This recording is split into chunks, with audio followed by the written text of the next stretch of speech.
Hello, everybody. Welcome to Wednesday. You've already made it to halfway through the week. Actually, it's beyond that. Technically, you got 2 more days, and that's it. It's weekend time. And then it'll be Steve Dangle stream time. Listen, I'm very excited to be here with you tonight. And I'm not going to lie, I'm in a really great mood. And the reason I'm in a really great mood, and I want you to share in this mood with me, is that I got a nap. I got a nap before this show, and it was beautiful. It was those naps where you wake up and you're like right at the perfect temperature, and you're just in the right spot. And because I'm in my mid 30s, my neck doesn't hurt, and I wasn't snoring, and I wasn't dreaming, and it was just, and I woke up and I was like, and it's just like the birds are chirping, even though it's early January or mid-January. No, it's late January. It's not early January. I don't even know what day it is, and I just feel so great. And the vibes are so immaculate on this side. I hope that they are just as immaculate on your side. And you know what? I think we got a good game coming in tonight, because obviously we got the Minnesota Wild, and that means Stats God producer Hayden is not doing this show tonight. He is at the game because he's a huge Minnesota Wild fan. So good old fashioned producer Drew is joining me today, which is very exciting. And I'll say this: Hayden hopes the Leafs get absolutely pumped tonight. But we'll see how that goes for him without Kirill Kaprizov. It's also probably Marc-Andre Fleury's last game in Toronto. He's not wearing he's not starting tonight, but it's still a big deal. Tomorrow night, you're not going to want to miss that game. Marc-Andre Fleury starting his last game in Montreal. That's pretty good, right? And I believe the one and only agent provocateur, Alan Walsh, is in attendance tonight. He was also in attendance for the double hat trick with client JJ Peterka yesterday. So I think Alan's having a good week. We got the rest of the crew here: Justin Fisher, Robert Malloy, and I said Drew already. So everybody's here. Say hi to them, enjoy them, love them.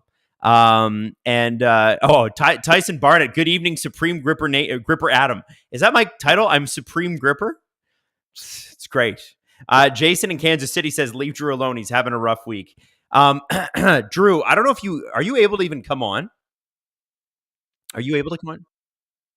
Okay. Drew's going to figure out how to get the clock going. Drew's got a story for you. Drew, I think you're going to have to tell them the story that you told me.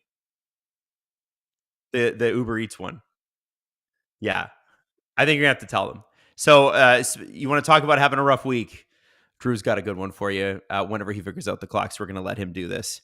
Chantel Zeller says, I was awoken mid-nap to shovel. Oh, that's unpleasant. Cassie, you don't need to know, says, hello, Cassie.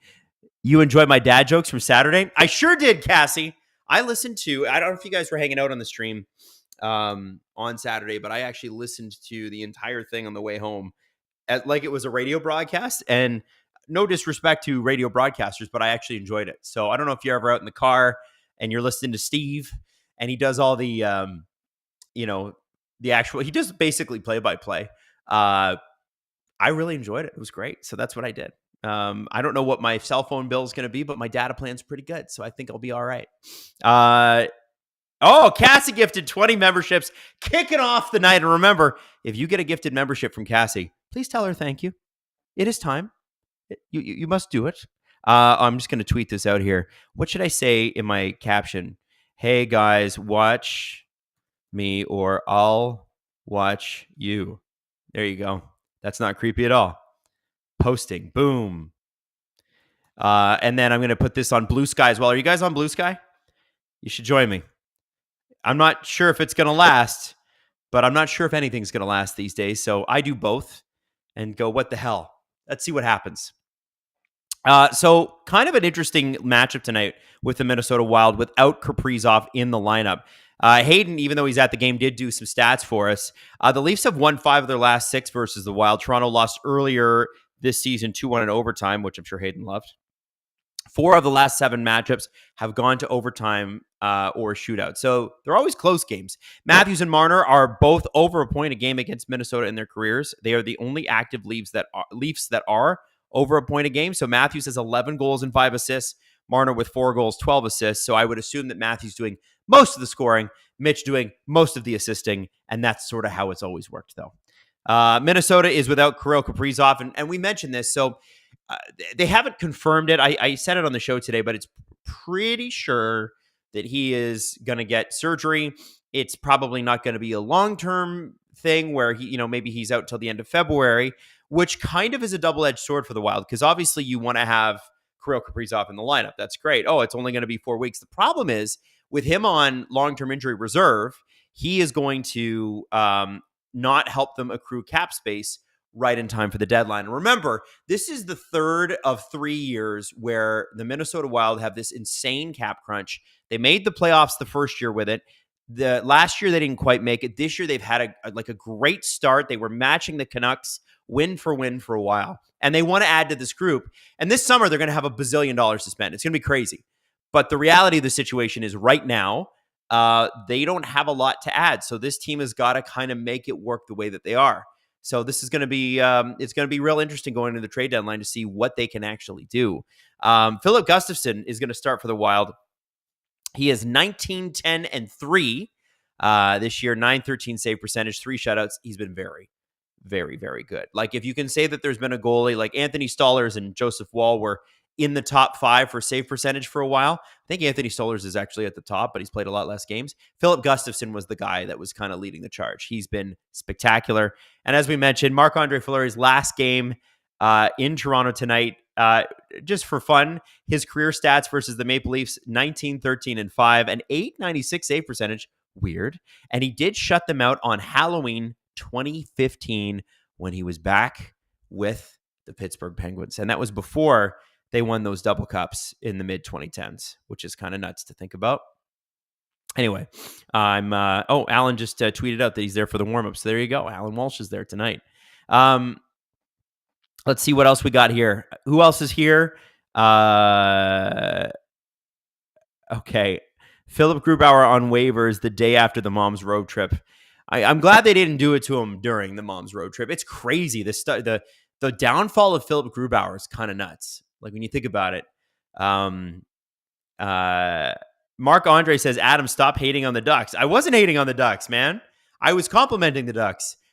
If you listen to today's show, though, I did raise some questions about the Ducks coaching. Not so sure about that guy. Cassie says, both of the Wild's goalies are Penn's draft picks. Cassie, let me ask you a question. How does that make you feel deep in your soul? Especially with how great the Penguins goaltending's been the last couple of years. Do you feel good about that? Also, it's looking like Utah Yeti is not going to happen, which I'm bummed about. So my next one is Mammoth. It's got to be Utah Mammoth. I think Chris Johnson still wants it to be Utah Hockey Club. Boo, tomato, tomato, tomato, Chris Johnson. I think it's got to be Mammoth, right? And you got to have, that's the best possible mascot you could possibly have. And a great logo. Pickleball Pat, connected on Blue Sky too, Adam. Let's have a blast tonight. Yes, Pat, let's do it. J-Rock, Leafs getting Saad for league minimum soon? No. Brandon Saad, man, listen, that's some cojones to say, you know what, instead of going on waivers and going down, I'm going to terminate my contract with like $5 million on it, and I am going to go and figure out another deal. That's a lot. I will say this. I don't think Brandon Saad's coming to the Eastern Conference. I don't think he'd be a good move for the Leafs. The Leafs need centermen. They don't need more wingers, especially more wingers that can't score. And if you ask producer Drew, he's not the Brandon Saad that was traded for Artemi Panarin, is he? That was rough. All right. James Stemler, I want the Leafs to win, but just for producer Hayden, let's do another OT like 6-5 or something for maximum excitement. Boom, we got a game. Puck is dropped. Matthews loses the draw. Yeah, you know what? I wouldn't mind a big old goal scoring fest tonight would be fun. Also, I think the Leafs need to get back on the goal scoring train. They've had the last couple of games where they just have not scored very much. I thought that, if you got Tavares out and you've got a few of these guys out, yeah, I get it. You don't score as much, whatever. And people were complaining about the fact that there isn't a lot of depth scoring with Toronto. Well, the one guy who scored a goal for them on Saturday, Bobby McMahon. Okay? All right? Lines tonight are going to be interesting too. I'm going to pull those up here in just a second. But they're always interesting when you have this many injuries, and especially to Tavares, which is sort of a pain in the butt. Roster breakdown. Where is that? Um, yeah. So when you have, I'm just pulling this here, daily face off. Boom. McMahon, Matthews, Marner, Domi, Holmberg, Nylander, Pacioretty, Minton, Robertson, and Lawrence Kampf Reeves. So Reeves is in against his old team. He fought them last year. I think I was at that game we were doing like a promo for Scotiabank, and we were all in the box. I think Drew was there. I think Justin was there. All being billionaires together. It was great.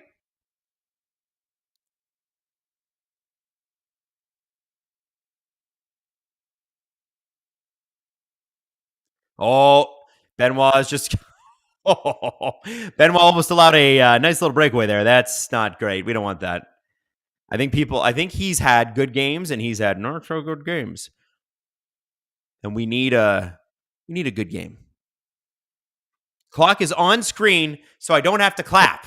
I don't have to give you the clap tonight, folks. Producer Drew is here. He will give you the clap. Um, and let's go to Minnesota Wild. Boldy, Erickson, Zuccarello, Foligno, Rossi, Hartman, Ogren, Gaudreau, Trennan, Devon Shore. Holy smokes, how do I pronounce Marat Kuznatinov, I think, and then Lauko, Jacob Lauko, or Jakob Lauko. Listen, when we play that game, who he play for, there are certain guys where I'm like, I need to stay up later and watch some of these bottom sixes a little bit more. I'm sure Drew knows all of these people off by heart, though. Do you know them all, Drew? Drew hates them all. Okay, well that makes sense.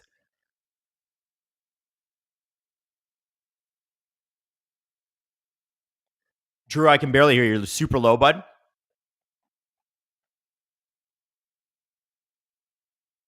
Got you. Perfect. Go ahead, say it.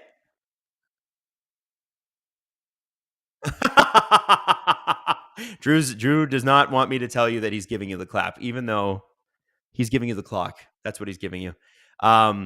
Drew's got a good story. We are going to tell it during the first commercial timeout here because it's very Drew. It's very Drew.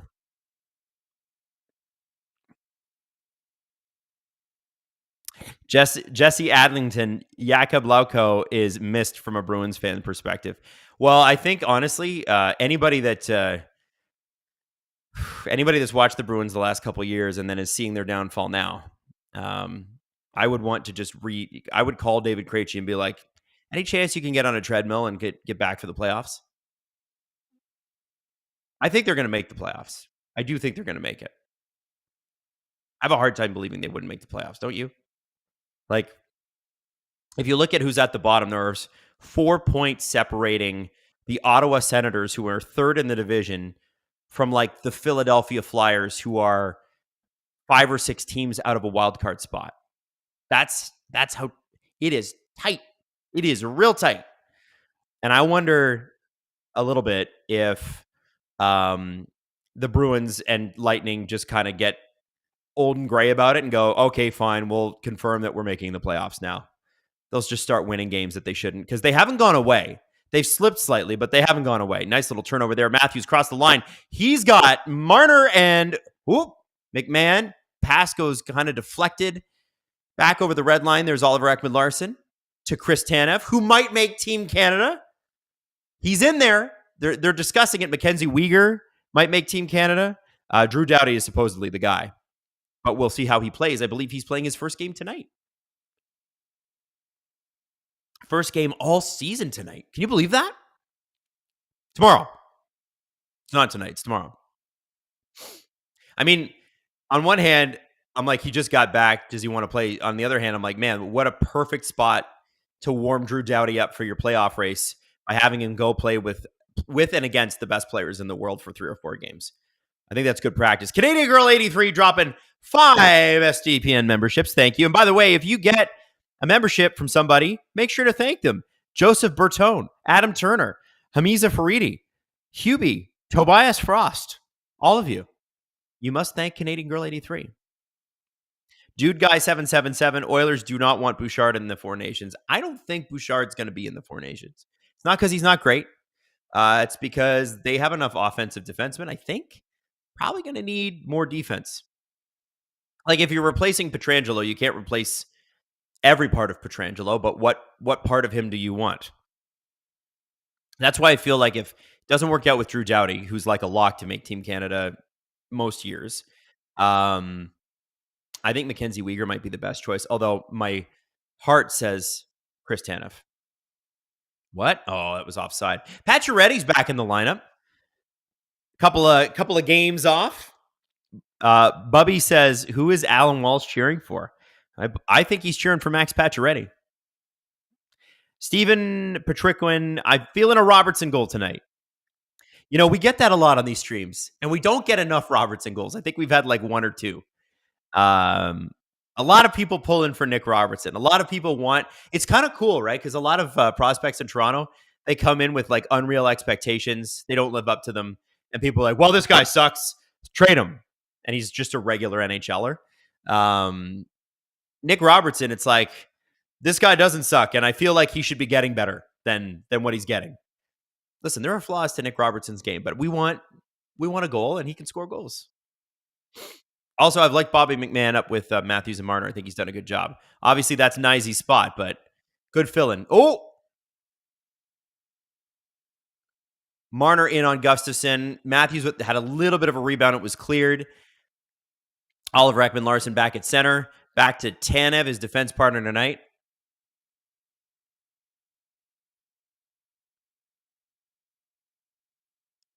Oh, puck's up, high stick. Matthews can't touch it. Wylde do. Leafs out shooting Minnesota 3-1. It's kind of been a nothing for 7 minutes. I'm not going to lie.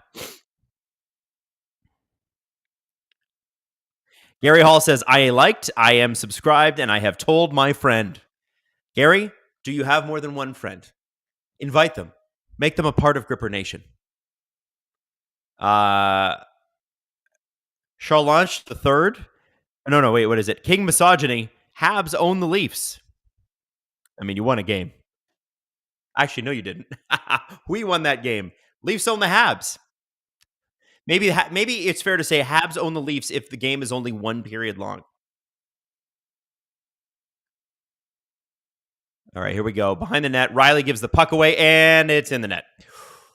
Ooh. Kustatinov, I couldn't even pronounce his name, and look at that. He gets a goal, and I bet you, let me guess. It's his first goal ever. Let me guess. It's his first goal ever against the Leafs. It has to be. Come on. I'm looking it up. No, it's his second goal ever. Third goal ever. Second goal this season. Yuck. Yeah, Drew said it right. That is terrible defense. Riley just got worked off the puck. Holmberg's not doing anything. And there's nothing McCabe can really do about that. That's just bad. I'm asking where our buddy Morgan Riley's at. I don't know what's going on. I'm just asking where he's at. By the way, according to the chat tonight, we've got about 78% Leaf fans and 21% Wild fans. So welcome all the Minnesota fans who have maybe you're joining us for the first time. I don't know. Yeah, it could just be anti-Leafs people. Drew's right. I'd like to know how many actual Wild fans are in the chat tonight.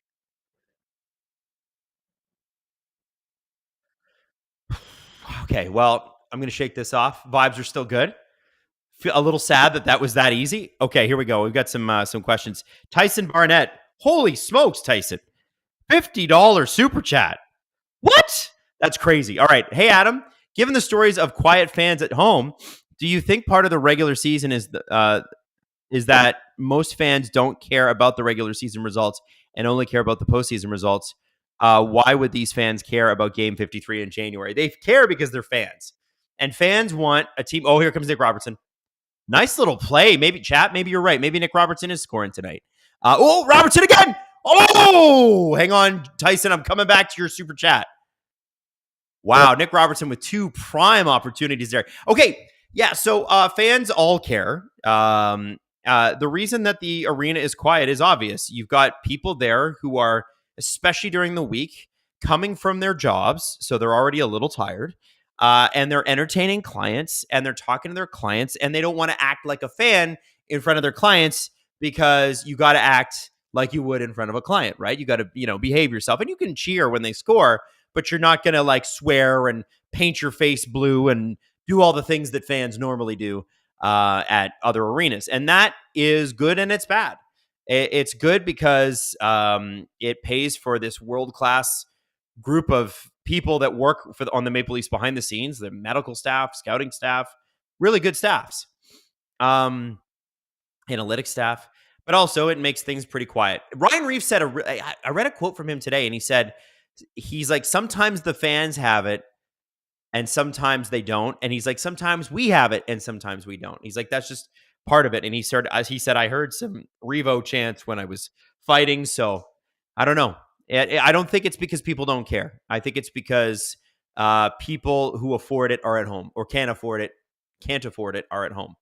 And the people that can are in a business meeting. Here we go. What do we got here? Robert, did I get you? Hello, President and Grand Booba of Grace Gripper Nation. Thank you, Robert. Hello, sir. Nice to see you. Kale Kanunens. That is a definite hockey name. Actual Wild fan watching from St. Paul, Minnesota. Love the pod. Well, thank you, Kale. You and Hayden would get along super well. You and Drew, maybe not so much. Crash Test Fetus. I'm just a hating Habs fan. You're just here to watch the Leafs potentially lose. Like every time the Leafs lose, I'm going to watch because they might lose. They're playing, so they might lose, and I can laugh. Scott Morton, all hail Supreme Leader of Gripper Nation, Adam. We got another Wild. Steeson Schiller, Wild fan here, Gripper Nation for life. I don't know why I said laugh. Jason in Kansas City saw my first NHL game in Minnesota. Always appreciate the fans. Hey, what's it like seeing a game in Minnesota? I've never seen a game in the Midwest. I've never seen Colorado. I've never seen Minnesota. Drew, what's it like seeing the Avalanche in person in Colorado? It's electric. Do you tell people you're from Toronto? Oh, okay. Drew says that he doesn't sound like them. So they do know. Tom Bennett, the Leafs confuse me. They're undeniably a good team, and I find their games very boring. Am I the only one? They do play a much more boring style, Tom. And for those of us who've been around a while, assuming that they can score enough goals, we actually kind of appreciate it, because it used to be the Leafs would go into a period, like let's say they were going into the third period and they're up 3-1, 4-1, 5-1. They would always let the team come back and score. Or the other side of it was, if they went into a period down 2-1, 3-1, 4-1, you could always bet the comeback. Like, I think Jesse made serious money just betting the Leafs coming back in certain games. That's what it was under Sheldon Keefe. Much different system under Berube. And it's working for some of these guys and it's not working for other. Sorry, Drew, one more time?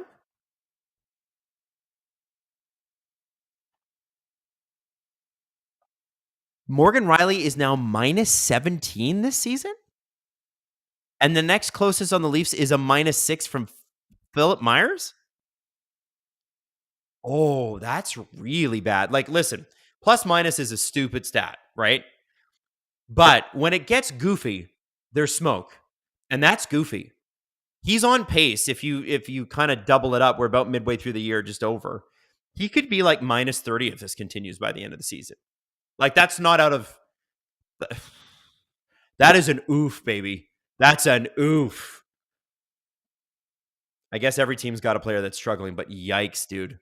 Cassie, you don't need to know, said, at 2 games I went to, the upper bowl was extremely wild. Got wine poured on me more than once versus the Bruins. Then versus Philly in my section in the lower, I had a good chunk of Philly fans who were actually very nice. Yeah, I've heard there's a big difference between going to like Philadelphia high and Philadelphia low. As in, if you're in the lower bowl, you're okay. If you're in the upper bowl, don't wear a non-Flyers jersey. Have heard the same about Boston, but I was lucky enough to sit in the lower bowl, and the Leafs were losing so badly that the Bruins fans in our vicinity just kind of felt bad for us. That is a crazy stat, Drew. I can't get over that. Like, minus 17. How do you justify, like, he's got to take a seat at some point, right? You got to scratch that guy. And I'm talking about Morgan Riley. And you can't scratch him, but you kind of have to. Here he goes. Maybe he scores here. Oh, nice little setup by Domi. Nylander just gets the shot tipped away. 8:31 in the first. Although we've got I don't even have to say the time anymore because Drew's got it up on the screen. Yikes. I'm actually processing the Morgan Riley thing. I'm going to bring that up on the next STP. That's freaking nuts. They do have to figure out what to do there. They're going to have to figure something out. D-Man 8. The crowd is so quiet right now. Yes, it is. Well, I'll be honest with you. It's not like the Leafs gave them much to cheer for right now. Okay, so the Drew through the plus minus on screen. Everybody wants the Drew story though. Drew, can you come on, please? Are you going to be on screen or are you just going to be mic'd on? Just Mike. Okay. Hang on, let me update this. Morgan Riley minus 16, so it's going to be minus 17 now. Wow. Should be able to hear me now. All right, everybody, can you hear Drew? All right, good. 15 seconds left, but yeah, go for it. Okay, so Drew, somebody said you're having a tough week. You had a tough weekend, all that stuff. Tell me what happened today when you ordered Uber Eats. So we got the food delivered to the door, and the person standing there, I'm like, why is the person standing at the door? Usually just drop off. Contactless delivery. It's the best thing about post-pandemic, the world. Hell yeah. He opened the door, and he's like, Drew. And it's my buddy I haven't seen in like 20 years from elementary school. And he's like, oh, how are you? Blah, blah, blah. And he's like, so, that Rantanen trade. So he knew it was you, so he stuck around. He stuck around, and the first thing, and not like, hey, how's your kids? I saw you have kids. It's, oh, that Rantanen trade, huh? Like, sucks to be an Avs fan, eh? That's it. Did you let him talk, or did you go, you know what, you can leave now? I was like doing like the half door close thing where you're like, like I'm wanting him to leave kind of thing. Like, right. Stop tripping me. Well, Drew, listen, man, it's following you everywhere. Listen, I thank you for coming on, by the way. I appreciate it. No worries. How are you doing? I think the people do want to know. I'm fine. I don't know. Yeah. How you feeling about because I saw a pretty sweet pass from Rantanen into Jack Drury last night. Did you see that? Yes, and Jack Drury finished it, and it sucks because the Avs have played 3 good games since the trade, but they've only won 1 of them, so it sucks to be an Avs fan right now. It looks bad. Sorry, yeah, I said Nietzsche. I meant Nietzsche's trade is pass to Jack Drury, not Rantanen. Well, you know what, man? It's going to be. I honestly, I think there's more coming for both sides. I do hope that Crosby Cassie's going to hate me for this. I do hope if Crosby gets traded, I hope it's to the Avalanche. I really do. That'd be amazing. I might move to Colorado. Yeah. All right, here, buddy. Water Snob. On Kipper and Bourne, they suggested most plus minus could be from being on the ice for several empty netters. Doesn't explain every minus. Yeah, that's true. We'd have to go back and look. I don't know. I mean, even if that is true, what does that put him at? Minus 12? That's still double the next guy.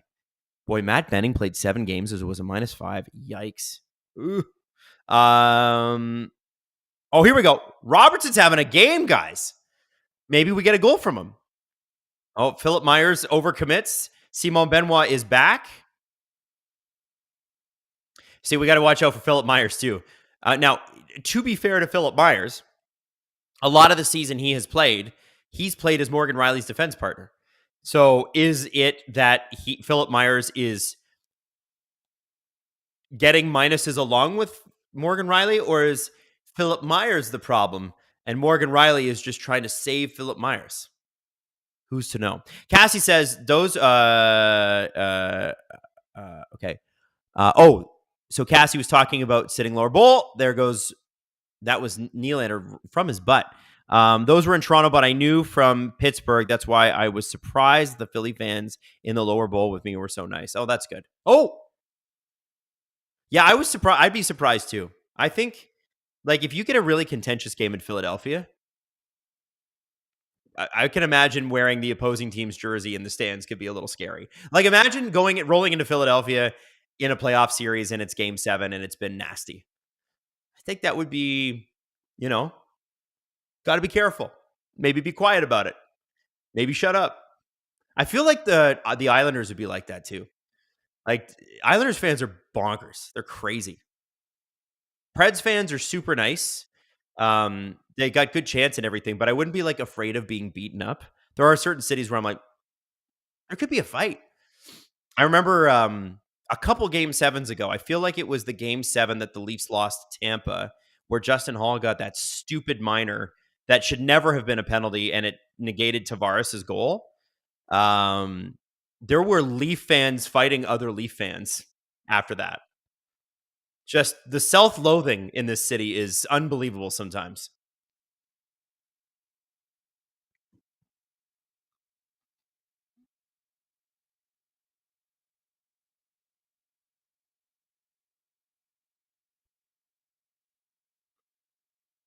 So that was so it was his third career goal, the goal scorer for the Wild. And I have to bring up his name to try to pronounce it again. Marat Kuznetsov, I think is his name. Kuznetsov. Anyway, 22 years old, third goal in 49 games.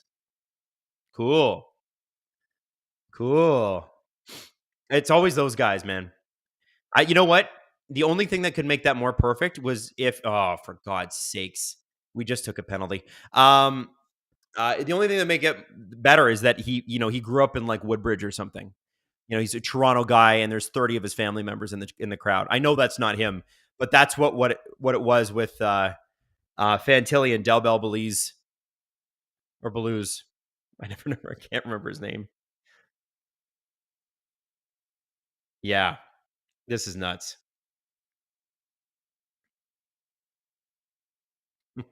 Jesse actually heard. I'm looking at our group chat.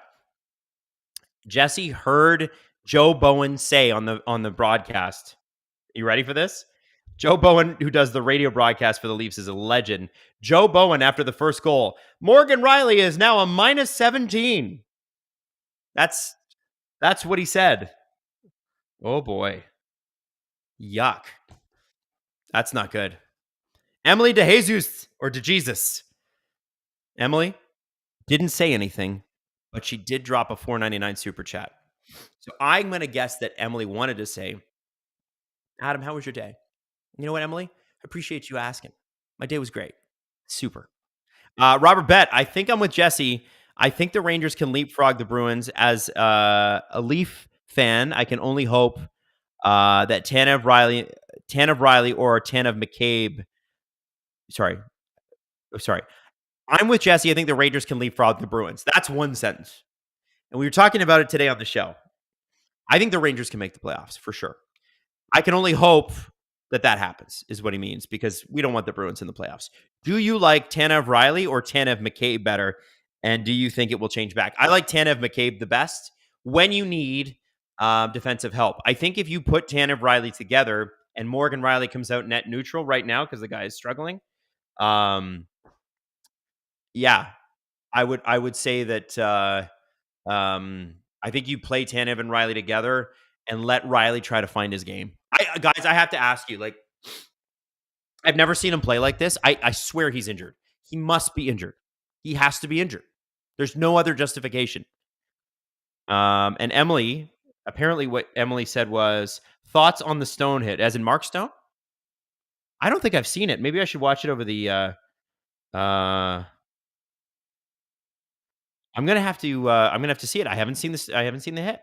Um, was that last night? Heiskanen one?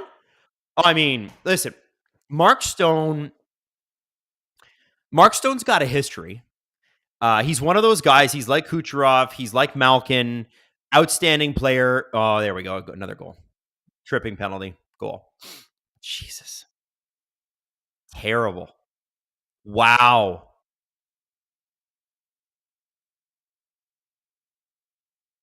Poor Wall. I feel bad. He didn't see that. I mean, you need a save here, but wow.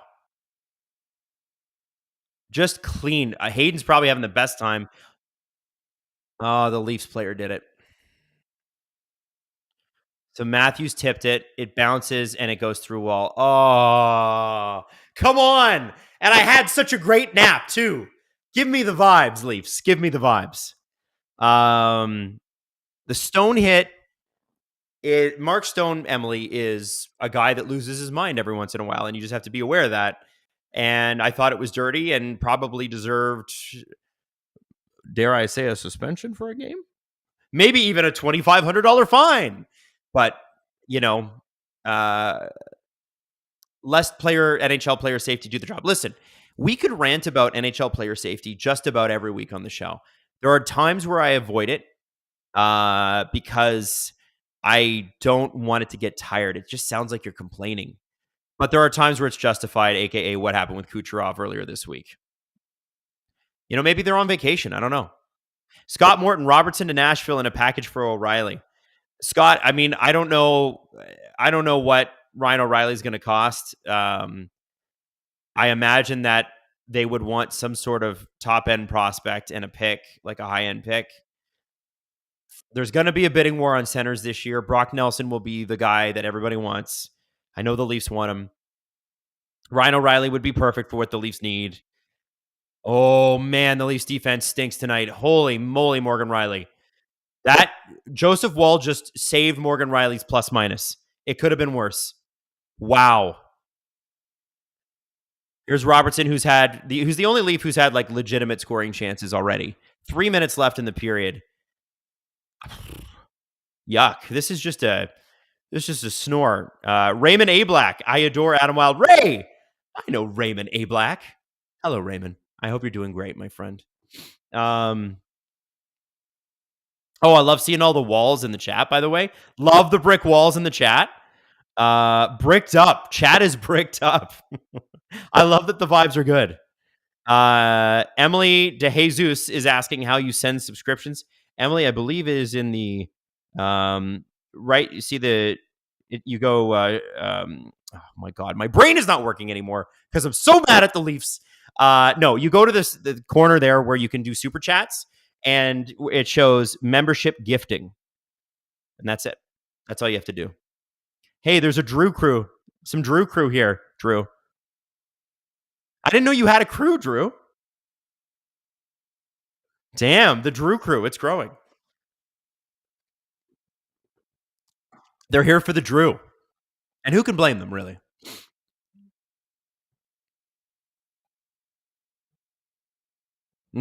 Drew says this is his fault. One time he's cheering for the Leafs because he does not like Minnesota. Oh, Matthews off the post. Man, that would have been nice. They need a goal here by the end of the period. It'd be nice to do that. It'd be nice to not go in 2-0. A little bit of luck would be nice there. And is it just me, or has there been a lot of posts the last few games? I'm feeling like they've been a little not puck luck. Oh, Nylander.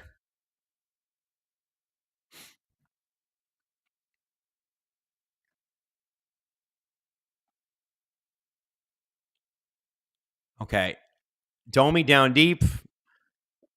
They are. Ugh. So, I find it interesting that, the conversations about the Leafs about the trade deadline, right? You're going to probably want depth defense in case Yanni Hakanpää shows up at the Four Nations tournament, which he's going to, and plays and is hurt again. Okay. So what do? You go get another left shot defenseman. I think Marcus Pettersson would be absolutely perfect. Do it as soon as you can. And then you're going to have to you have to add up front. You have to add a centerman. You have to add somebody who can score because you're feeling what will happen if one of their centermen goes down in the playoffs. And I'm talking about Matthews and Marner. They need another center. They're short a center. No question.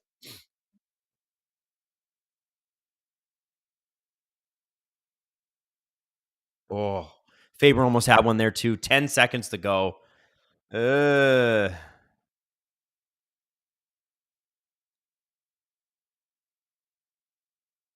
Yeah, that's a bad first period, guys. I don't love that. I'm sure you didn't love that either. I'm sure you did not love that either. Yeah. What do we think, guys? I missed it's just sand. Says this. I'm a Boston fan who lives in Vegas, and I'm going to my first Boston game, hopefully in March. And to stand out, I'm wearing a Marchand jersey. I'm also going to go in drag makeup. All right. Okay, you got to send pictures. That's hilarious. Good for you. That's very Vegas of you. I think that'll be fun. Hat trick Patrick. Adam, are the Minnesota Wild, as in Adam Wild, going to win the cup? Listen, man, I don't know if they're going to win the cup, but they're really good. And they have a cap penalty of $15 million, and they're real good. They're real good. So, yeah, this is not a great first period, but here's the deal. We've seen the Leafs go down 3-0 and come back and score 7 goals and win, but that was against the Montreal Canadiens. These are not them. These are the Minnesota Wild. The thing with the Leafs is, and this is something that's been a thing that's plagued them for years, they tend to play down to their opponents. So it's like, oh, the Leafs are going to, hey, this big player is out and this big player is out. And Leaf fans will look at you and they'll go, oh, they're the two best players on the other team are out. Yeah, we're going to get pumped tonight. And it happens a lot. I'm hoping that they pull it together over intermission and wake it up. By the way, it's just sand. Everybody's making the Anakin Skywalker Star Wars joke, and I appreciate the chat for that. I love you. Now, Drew, how long is our clip for the intermission?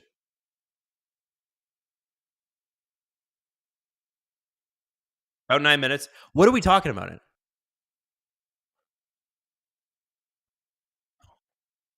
Oh,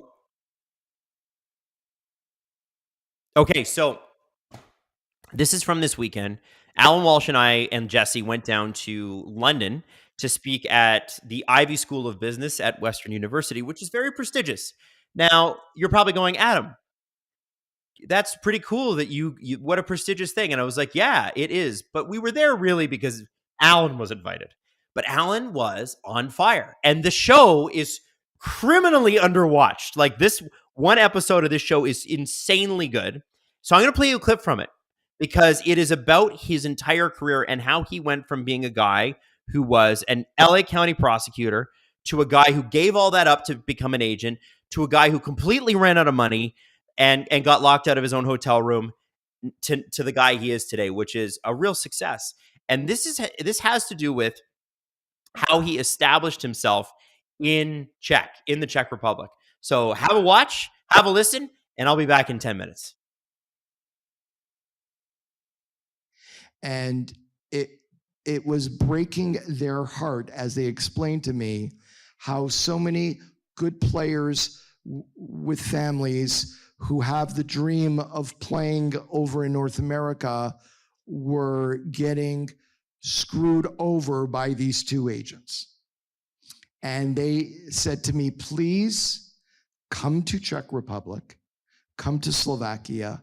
We will introduce you to coaches, to general managers, to parents, to young players. At the time, I didn't have one client from Czech Republic, and I had never been there before. I flew to Vienna, rented a car at the airport, and for those of you who ever were in Europe in the mid to late 90s, they only had a stick shift, of which I never drove a stick shift in my life.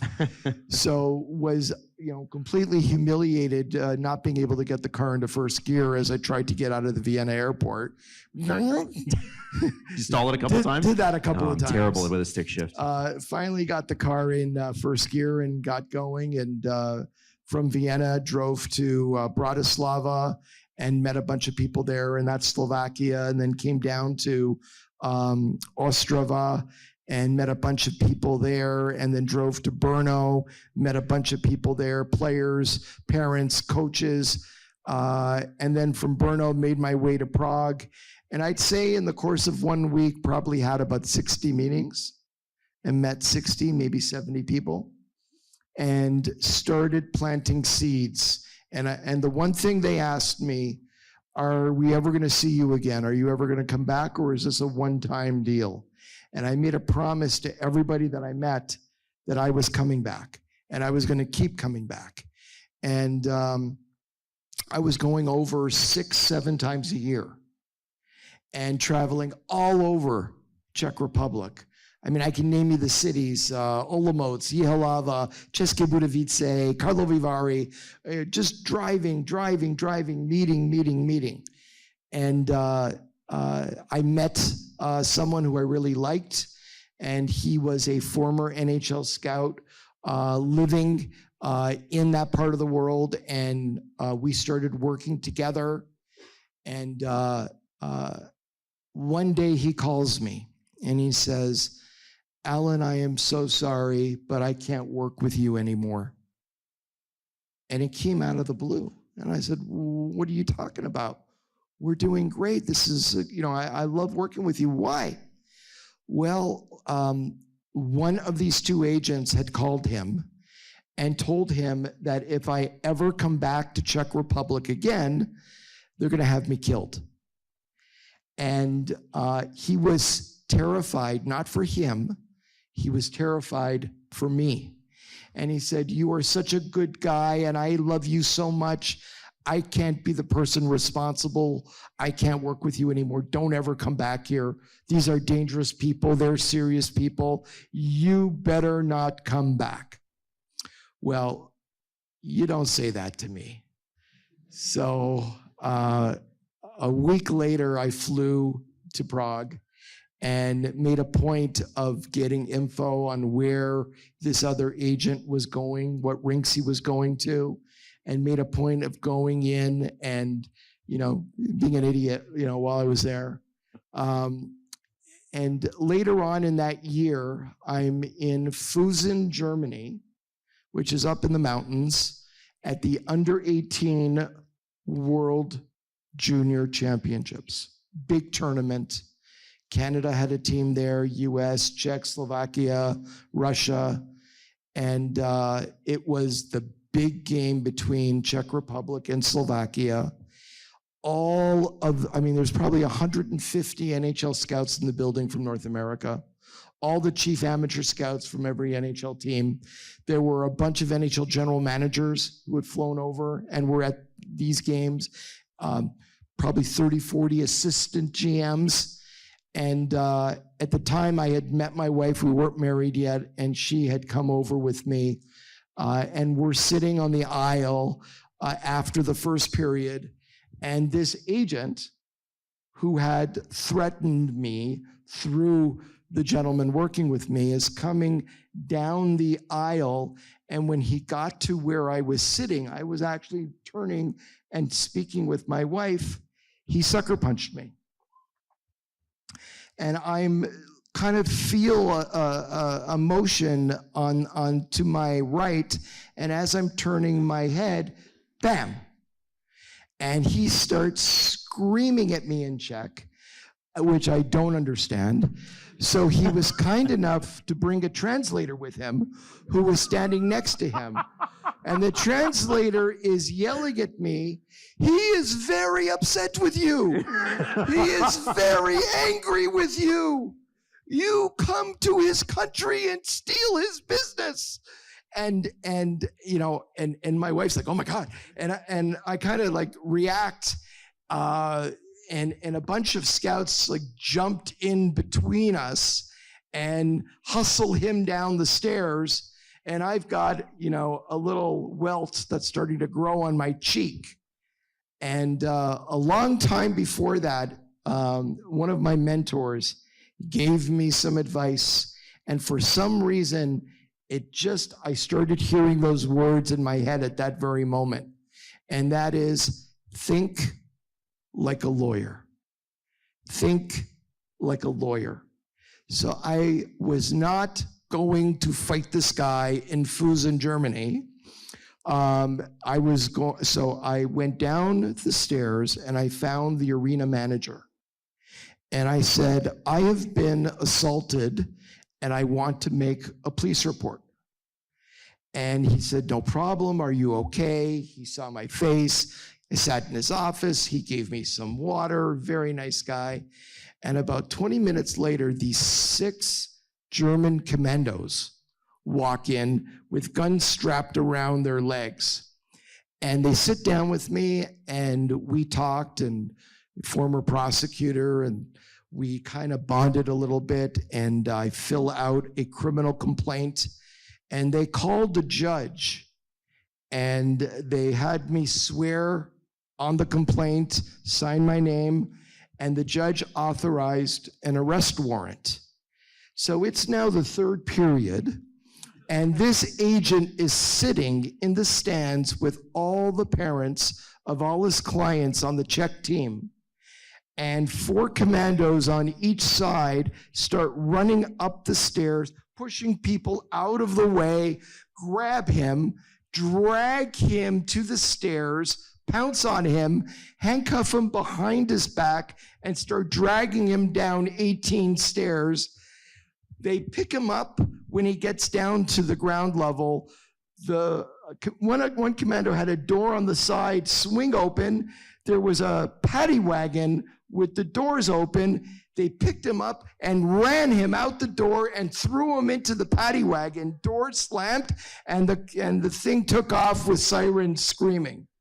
And everybody in the rink, general managers, some who are still in the NHL today, assistant GMs who are general managers today, everyone was just, including this guy's clients.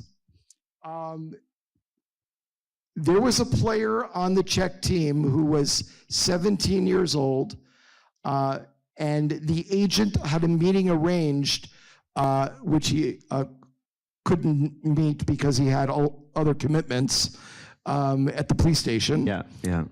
Different date. With a young player by the name of Martin Havlat. And Martin Havlat's parents, after this scene, said, "We have no interest in meeting with that guy.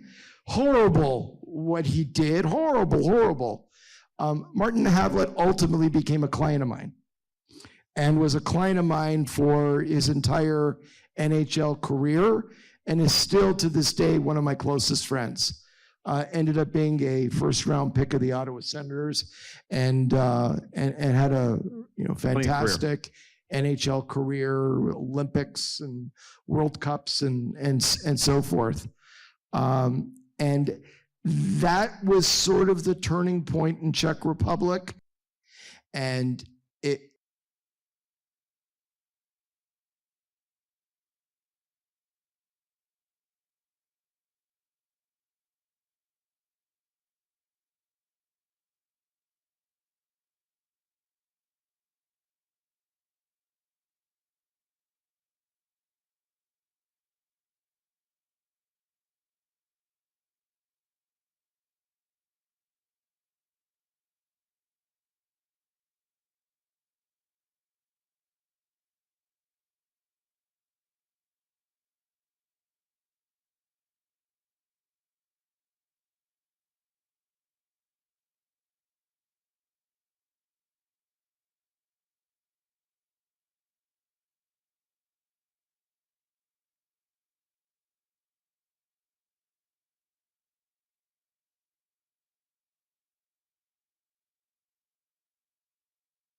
I'm loving how many people like the Alan Walsh story. I also love that Hayden. I saw Hayden in there. Hayden Matheson. LOL. Let's go. That's him. I should report and block him. Go away, Hayden. He's at the game, loving this. I love how many of you like that story. This is what I'm saying, man. Alan tells incredible stories, and it's like, and sometimes I just want to shake people and be like, "Do you know what you're missing?"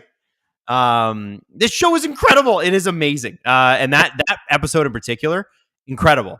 Like, how many times in your life have you heard a hockey agent go, "Yeah, a competing agent punched me in the head"? Never. It's amazing. Awesome. There's a bunch of other great stories in there. If you're ever feeling down about where you're at in life, and you're chasing your dream, and it's not going well or whatever, you got to listen to that episode, because he talks about being locked out of his hotel room in Saskatchewan in the middle of winter, and what he has to do. And it's, I mean, he has to call his dad, but there's more to it. Honestly, it will motivate you. You'll be like, I can go through a wall. If this guy can do that, I can do whatever it is I need to do. Yeah. So, David says, think the whole point of a story getting cut when it gets good, so you'd watch it. Adam, did you see Freach talk about a pick made by Wall in the power play goal? No, I didn't see any of the intermissions, so I apologize. D.D. Weiss, noted Alan Walsh story. Odds of a Willie good cake tasting on the podcast. So William Nylander he's partnered with Oreo at Union Station for those. So now Oreo, instead of just being an Oreo cookie, they have Oreo Cakesters. They actually had them at the Ivy School in London. And so Jesse and I were like, we took them. They're not like how you'd think. Like, they're actually, like, they're really good. But like, I'm like, this is going to be a cake version of an Oreo, and it's like a little bit even better. You know those Hostess cupcakes, the ones with the white swirl on it? It was kind of like that. Yeah, it's the Oreo Cakesters. True. Yeah, so good, worth having. That power play goal by Spurgeon was his 400th career NHL point. Well, good, great, love it, so cool, man. Austin Matthews is one goal away from tying Darryl Sittler for second all-time in franchise goals. Honestly, listen, we complain and we bitch about sometimes how these Leafs, let us down. But I will say this. We are watching a golden era. I know that it doesn't feel that way all the time. Actually, most times. But regular season stats-wise, this team has never had this kind of sustained success, ever, with these players. So, like, just give me a damn... It's true. What did you do? Drew added Morgan Riley's plus minus to the scoreboard. Drew has full control over this. Drew, are we keeping it there? He's keeping it there all night. Drew, that's rough, man. That number's so rough. Minus 17. Mo, what's going on? It has not been there the whole time. Aaliyah was asking on there, has the Mo minus 17 been on the scoreboard the whole time? No, it hasn't. That's just producer Drew. All right, we're setting the timer off and we're going to be ready to go. I hope that Craig Berube got in there and shook all of them by the collar and said, do you know how much money people paid to be here? Come on, boys. Let's go. Plus, we've only got one game during the weekday this week. This is our one enjoyment. The rest of the time, we have to watch other people's hockey games, or even worse, made-for-television dramas, which are hit or miss, honestly. Cassie, you don't need to know. Adam, if you, Drew, Robert, or Justin can guess the number of subs I have gifted this season within 10, I will gift another 50. This season. Drew says 1,200. I will say 1,300. Justin and Robert, you guys can text me. Text me your guesses. Oh, here we go. Matthews. Oh, we'll get back to you, Cassie. And Robert, I see Robert Bet. I see your super chat. I will come to you. Give me a sec. That's a good little start for the Leafs. We like that. Okay, listen, we're working with it. By the way, somebody just said Murdoch Mysteries is so good. Do you know that Murdoch Mysteries is the most successful television show from Canada ever? Most people don't know that. It runs in 160 countries. 160 countries, that show. Bonkers. Robert Bet. Would you trade Marner, Matthews, Nylander, and Tavares for Clark, Gilmore, Roberts, and Dave Vanderchuk? In their prime. Also watched old clips of Darcy Tucker. What an animal. Loved watching him play. I don't think Oh, God. Okay, Leafs just crossed it. Oh, here we go. Max Domi across the blue line. Would I trade them? No.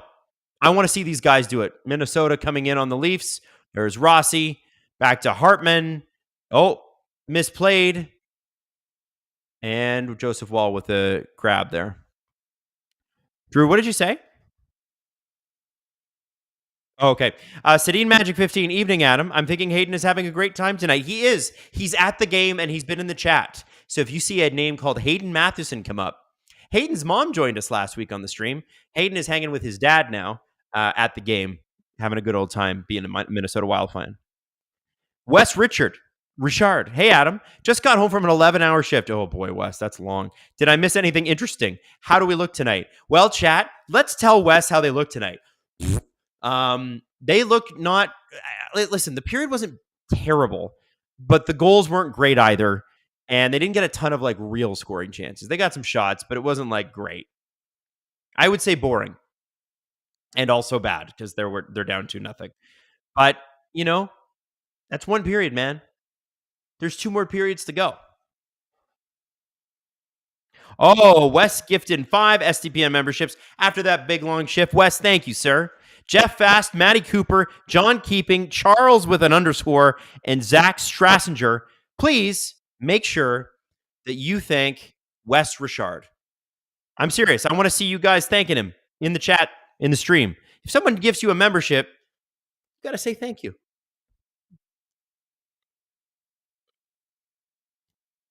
Pickleball Pat says, I think Anne with an E is a far superior show to Murdoch Mysteries. Now we're going to have we should do a March Madness bracket for Canadian television. Does Degrassi win? Does Hockey Night in Canada win? Actually, we should do that. That could be fun. Do some votes on that. Also, Wes Richard, if you look next to the Maple Leafs logo, you'll see Morgan Rielly's plus minus this season. Yes, that is the real number. Yikes. Mick Biggins. Road to Avonlea was great. I never watched Road to Avonlea, but I remember the promos for them. They were everywhere all the time. Schitt's Creek. Yeah, Schitt's Creek's amazing. Legit. One of the funniest shows. I love that show. Drew probably hates it because Drew hates fun. I'm kidding, Drew. Drew, did you ever watch Schitt's Creek?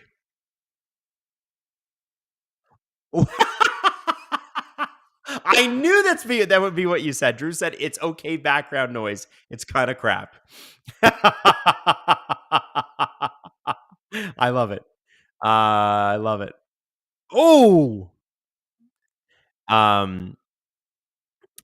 J-Rock, did Adam blame Myers' plus minus on Rielly earlier? I was just trying to be like, is it Myers' fault that Morgan Rielly's a minus 17? Because Myers has the second most negatives on the team. Rough. Beachcombers. I'm not old enough to have watched Beachcombers, but I heard people loved it. Shoresy, funny. Shoresy's great. Funny show. Total Drama Island. I've never heard of that. Trailer Park Boy. Oh, Justin's saying it's Trailer Park Boys. Yeah. I mean, just popular mechanics for kids, Drew says. As far as Trailer Park Boys goes, it was so when I lived in Halifax, those guys were like rock stars. So you'd see them in a bit of a rougher area called Spryfield shooting, and you could tell that they were there because it would be like Lamborghini, Ferrari. You're like, those are the actors' cars. Yeah. Hi, Adam. I work for Murdoch Mysteries. We get a lot of fan mail from the USA, Eastern Europe. We just wrapped season 18. Murdoch Mysteries is the same age as LFR. Get out of here. No way. That's so cool. Hey, Joe, how do I get a walk-on role in Murdoch Mysteries? It's my dream. That and doing a walk-on role in one of those W Channel Hallmark movies that they shoot in Vancouver. Dying to be in one of those too. Because what's that, Drew?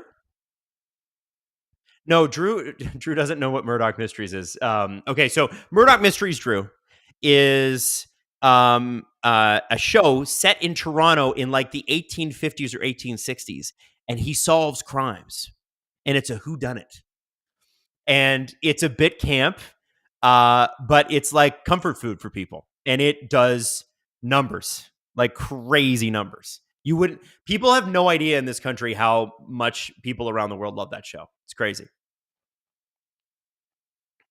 Have you honestly, Drew? You never even seen a promo for Murdoch Mysteries? No, I don't think he has a special ability. No. Oh, somebody said I thought it was like 1900. Okay, maybe it is. All right. Cassie says, not Adam, undershooting the sub count, knowing the number from the visit. Cassie, you ask like I have a memory, which I don't. What are the final guesses from everyone? Drew says 1,200. I said 1,300. Robert and Justin, I need your guesses. Text them to me. Robert says 1967. Justin says also 1967. Wow, they both said that. Okay, Cassie. James Stemler, I think I'll do a little wraparound. Rest in peace. I know. Pickleball Pat, Handmaid's Tale filming in Cambridge this week. Yeah, they film in Rosedale, film downtown at City Hall. You see Toronto City Hall all the time. I saw the CBC building, the Toronto CBC building in like one of the episodes where, you know, the one where it's a flashback and all the women at the office are getting fired because they're women. Yeah, it's a dark show. Anyway, it's right across from the CBC building. I was like, oh, there's a CBC building. This is dark and sad. Wow. So, yeah. Cassie, also new med show on Max, set in Pittsburgh. Yes, it's called The Pit. And I want to watch it because I'll recognize the neighborhoods. Dude Guy 777, have we forgotten about Rick Mercer? Spectacular show. This hour has 22 minutes with him on it. Also spectacular show. This hour's still running, too. Matthew Morales. Sorry, Matthew. I can't pronounce anyone's last name. Hello from Atlanta. Bring back Thrashers. You know what? The Thrashers are not coming back, I don't think, but Atlanta is getting a team. It's coming. Who got one? Minnesota got a penalty. It is a high stick. Not sure if it's 4 or 2. So it's minor. So that's 2. So Ekman Larson just, oh yeah, you got Hartman's stick right in the mooth. Just right in the chiclets. Woo! Yeah, that doesn't feel good. Cassie says 1591 is the true number.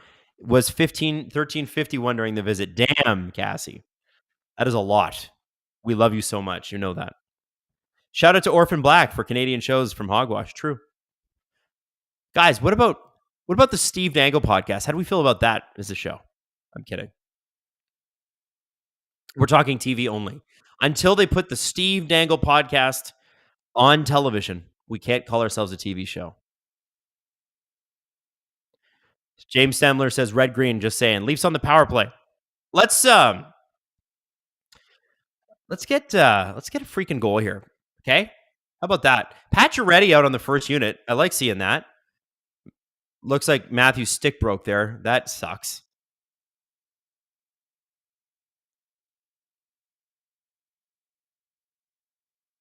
Yeah, it snapped it. No, that's a bummer, especially when you got the offensive zone. All right, Leafs in, gain the entry. Pacioretty, McMahon out there with Marner, Nylander, Matthews.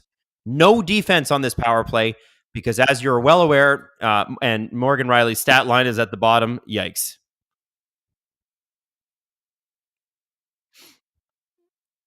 Okay, not a whole lot going. You can hear Leaf fans yelling at them to do something on the power play. Jesse keeps saying that the power play isn't as bad as we think. And you know what, Jesse? I don't like the fact that you're even-headed about things. I want this power play to score every damn time. McMahon gets a shot. Whoa, nice little rebound. Hey, look at that. McMahon shoots the puck. That's so crazy. I didn't know you could do that on the power play. I know that the Leafs, I know Marner, Matthews, Nylander won't, but McMahon might. Oh, Marner just had a nice little shot there. It was tipped wide of the net. There's Pacioretty down low.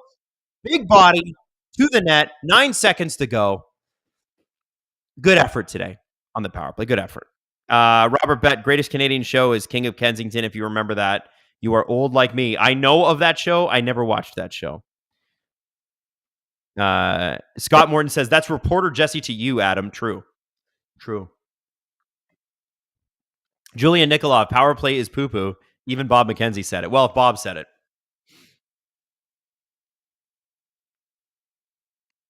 Oh, here we go. Morgan Riley, Oliver Ekman-Larsson. The second power play unit gets 10 seconds to do something. And hey, not bad. They got a shot. I'll take it.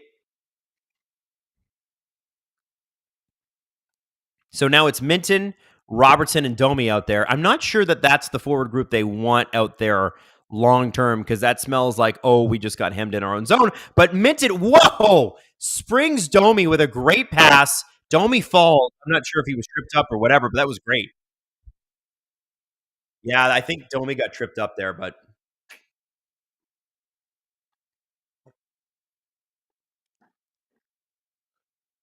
did he fall? Oh, he fell before the touch. Okay. Was he trying to draw? I wonder. Oh, he just tripped over the blue line.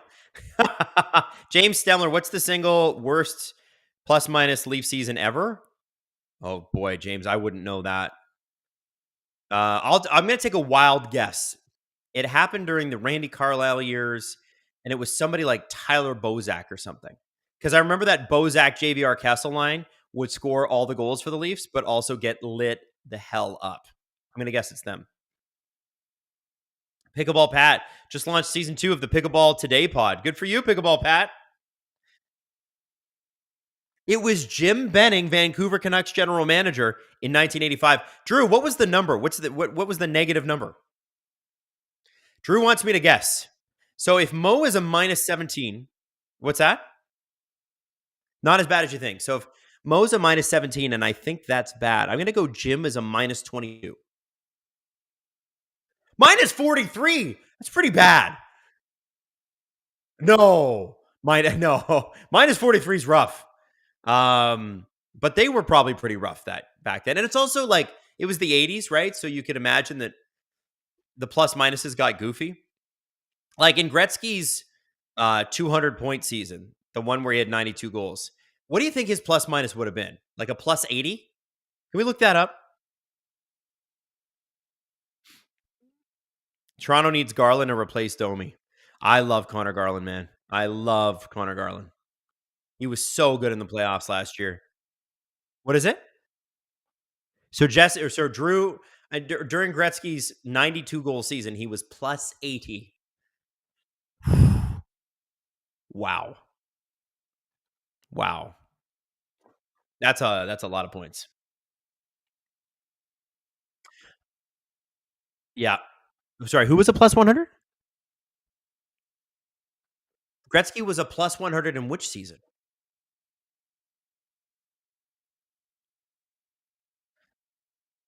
So when he hit 208 points in 84-85, Gretzky was a plus 100. And that season, they didn't even win the cup. That was the weird season where they lost to the Flames in the Western Conference Finals because I think it was Steve Smith put the puck off of a Flames player and it went into his own net. They should have had 5 cups in a row. They really should have. Like we don't talk about enough how the Oilers absolutely should have won that year, and they just goofed it in the conference finals. The 80s were nuts, man. The stats from them were just crazy. Just crazy. Here's another crazy stat, and I bring this up all the time. Mario Lemieux, I'm almost positive, did not make the playoffs in the 80s. Mario Lemieux. I'm looking it up right now.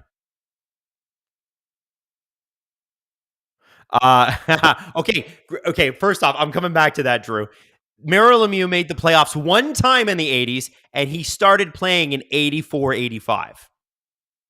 One time he made the playoffs. And this is when there was like 21 teams, guys. The Penguins were missed. Fifth season, goes 2 rounds, missed the next season, and then goes on to win the cup and win the cup. Wow. That's crazy. And Drew said, and you agree that he is better than Gretzky, right? Mario Lemieux's last season in the QMJHL, he played 70 games. He had 133 goals, 149 assists. He had 282 points in 70 games. That's crazy. Like, wow. And he refused to get up when the Penguins drafted him. He refused to even get out of his seat. That's how not into it he was going there to start. Obviously that changed, but damn. Mary Lemieux. You know what, Drew? It's a chat worth having. Man. Dude guy 777, man, do the Leafs look uninterested? I know. They do. It's pain. Constant pain. You guys have had an outdoor practice. You've had a nice little charity gala. Like, let's play some hockey here, guys.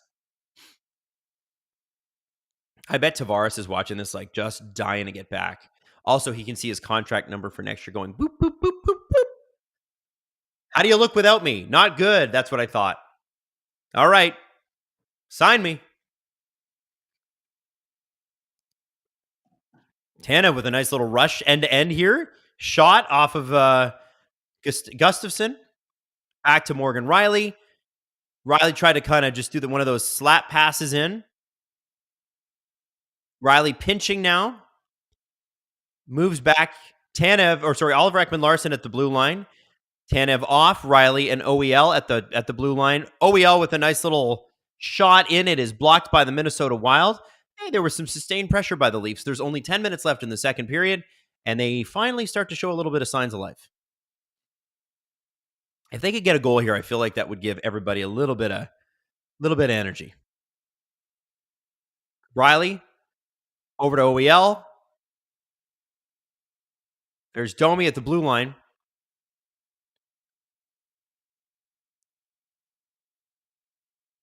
Oh, it gets past Riley. Oh, it wasn't.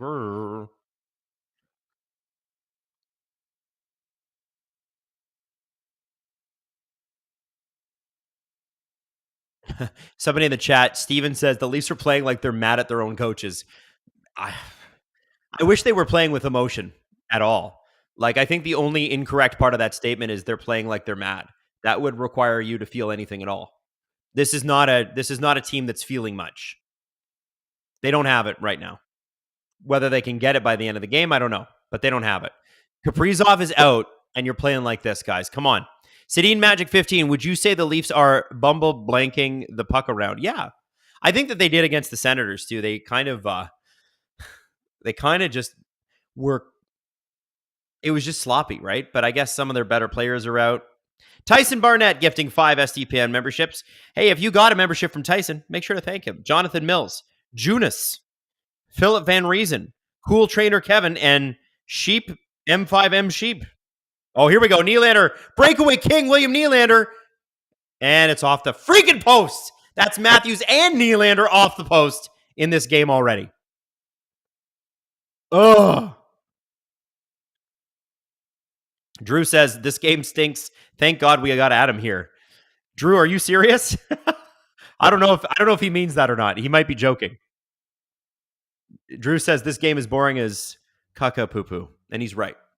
I'm trying not to swear because I think, doesn't YouTube recognize when you're swearing on a live and then get mad at you? Oh, okay. The B word and the S word are okay. But you know what? There might be families watching. I'm trying to keep it cool. Cassie says, I DM'd you and Drew something I think you will enjoy. Drew, do you have a chance to look at your DMs? I don't know.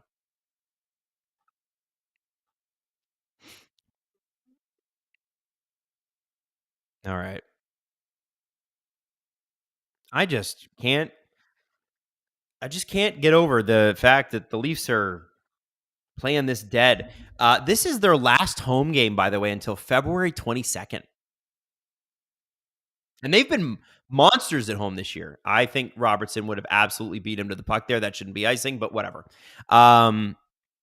This is the Leafs' last game at home until February 22nd. Yeah, see, the ref knew he made a mistake there. Yeah, that's right. Admit your mistake. So they're going to just do a face-off at center. Oh, okay. Let's hold on that. Yeah, I think that what was I going to say? My brain is not in the right spot right now. I need the Leafs to score a goal, and I will focus up again. Yeah, so their last game here now until February 22nd. Four Nations obviously happens in between there. A lot of these guys are going to get a breather. It's really Matthews, Marner, Nylander who are playing, unless Tanev is going. Oliver Ekman Larson will be going. Yanni Hakanpää will be going. We'll see. We'll see if they get a breather and they come back feeling good. I don't know. I would like them to make a trade, though. I do want them to get that. They need to get like a scoring forward. Just go make that happen. Steeson Schiller, why does it smell like caca and wee whiz in here? Anthony F. Hawk. It's a good point. True.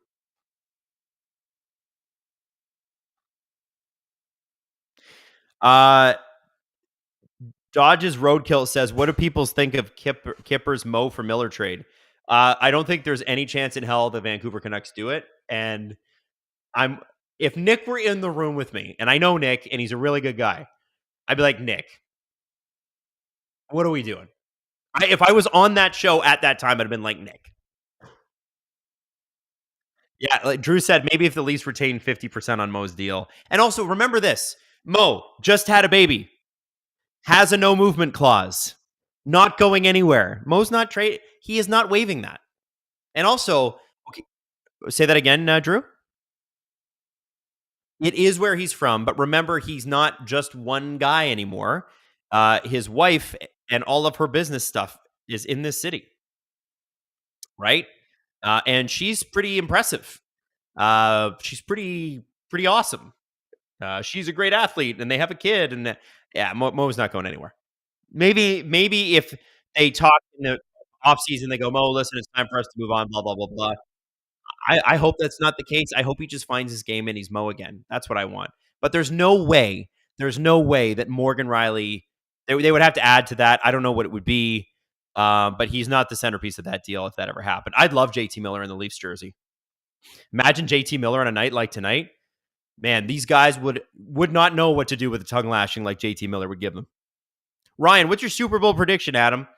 Well, listen, here's what I'm going to say. And Drew is going to hate this pick. If I can't see the Bills win, because I'm a Steeler fan, but if the Steelers are out, I'll cheer for the Bills. If I can't see the Bills win, I'm cheering for history. So 3 Super Bowls in a row has never happened. There's already a conversation to be had about Patrick Mahomes being the best quarterback of all time. It's already started. Drew is booing in both of my ears right now. I would love to see a three-peat. I want to see it. Never been done.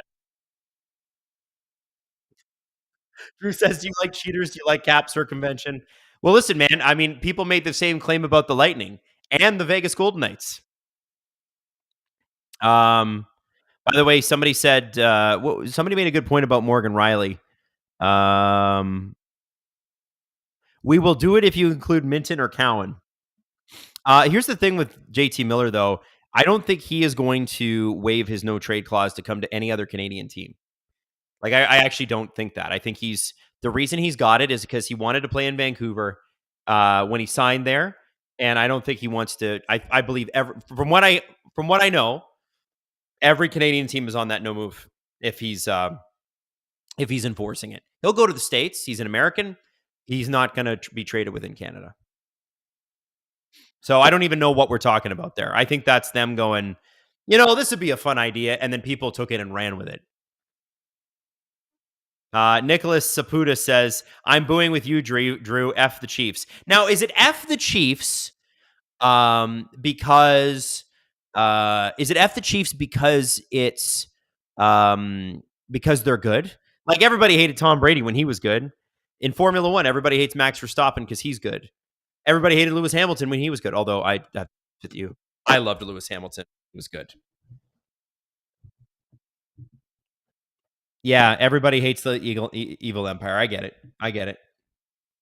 Somebody asked in the chat, Adam, what NFL apparel do you have? I've got a Watt jersey downstairs, Alex Mercer. I got my Watt jersey, my Steelers Watt jersey here.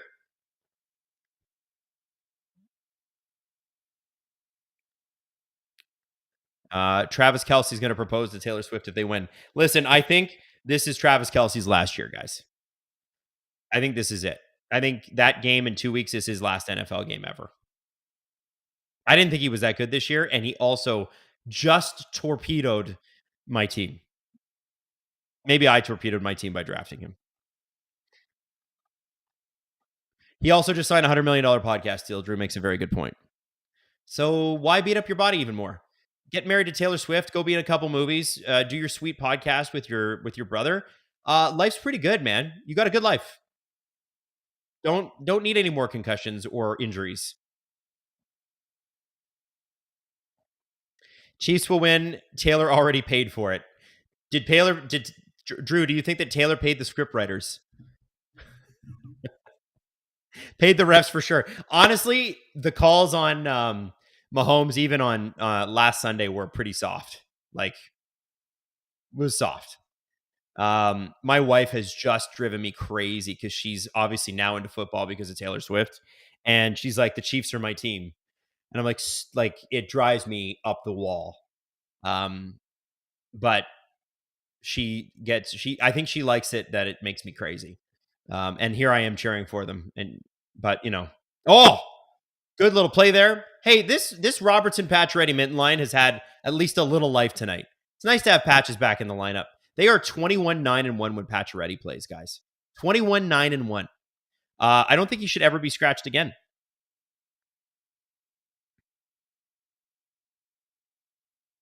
Richard Trefino, where is the option for Meteor Strike for the Super Bowl? Yeah, okay, Drew. I know you don't want to cheer for the Chiefs and whatever, and that's cool. Do you want to cheer for the Eagles? He wants the game to get canceled. Okay. I can cheer for Saquon. Like, how sweet is that? The fact that the Giants called him and said, "No, you go test your market value, dude. And if you decide that you want to be a Giant, aka bad, for the rest of your career, then you come on back to us." That is a hilarious clip. That general manager should be fired. I can cheer for Saquon. Can you cheer for Saquon? Okay. Drew can cheer for Saquon. Sunken Train says Kelsey will play next year. He shouldn't. This should be it. Saquon winning would be so funny. Justin, that's such a good point. Saquon Barkley winning the Super Bowl, the Giants are firing their entire front office staff. They have to. Did they actually say that they're coming back for one more year? They're out of their freaking minds. I know running backs, like, the running back attrition thing is very real, but dude, what are we talking about here? This guy is amazing.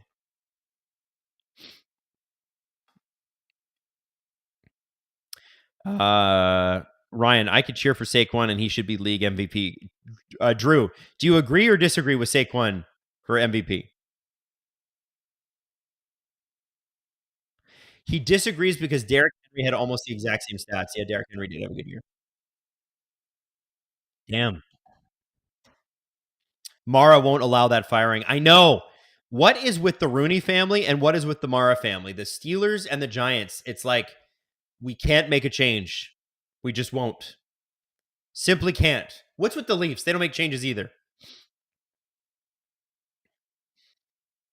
Wow. Goals by defense this season they've got on the Leafs are last in even strength goals, last in third period goals, tied for 15 with game-winning defenseman goals. Yuck. Mitch Fish, ready for another 10-7 Steelers season with a first-round playoff loss, Adam? Yo, you know what's hilarious about the Steelers? They're the odds-on favorite to sign Aaron Rodgers. And I believe their ownership group, I think, is it Art Rooney III? Whoever the president of the team is, was like, yes, it's a position we have to look after. So it means that one of Russell Wilson or Justin Fields is gone. It's hard because I grew up when I was a teenager and into my early 20s. The Steelers were dominant. They won 2 Super Bowls. Marner on a bit of a break here. Matthews doesn't shoot. Passes to McMahon, who also doesn't shoot. To Tanev, who doesn't shoot. To OEL, who tries to shoot. Look at this. They're still not shooting. Wow. So crazy. Matthews is pulled down in front of the net. He is slow to get up. Looks like he's okay, but he's going right to the bench, and Matt Boldy's got a breakaway because no one's actually covering the point. And Wall makes a save, and somehow Tanev didn't get a penalty on that. Thank God. Wow, that was so great. That Leaf sequence was so awesome because they had so many looks at the net and took none of them. What are we doing here? Mike Schmidt, am I silly for thinking the one game playoff system is silly? No, Mike, you're not. But the thing with the NFL is that the attrition rate, the injuries are so intense that I don't think you could do more than one. Joseph Wall, baby. I'm seeing everybody's bricked up in the chat. I love it. I hope Matthews is okay because Zuccarello took him down pretty hard.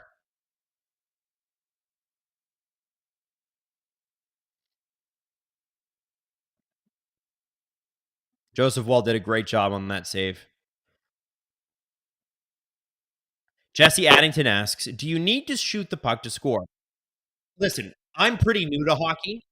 I didn't play for 15 years growing up. I haven't done a podcast on it with Steve and with Jesse for close to 15 years. So I don't know, man. I don't know. Jury's still out. I bet when the Avalanche won the cup, Drew, they didn't shoot the puck. No, Drew says no. Yeah, see, maybe the Leafs are smart and we're dumb. Brick Walls in the chat. Love it.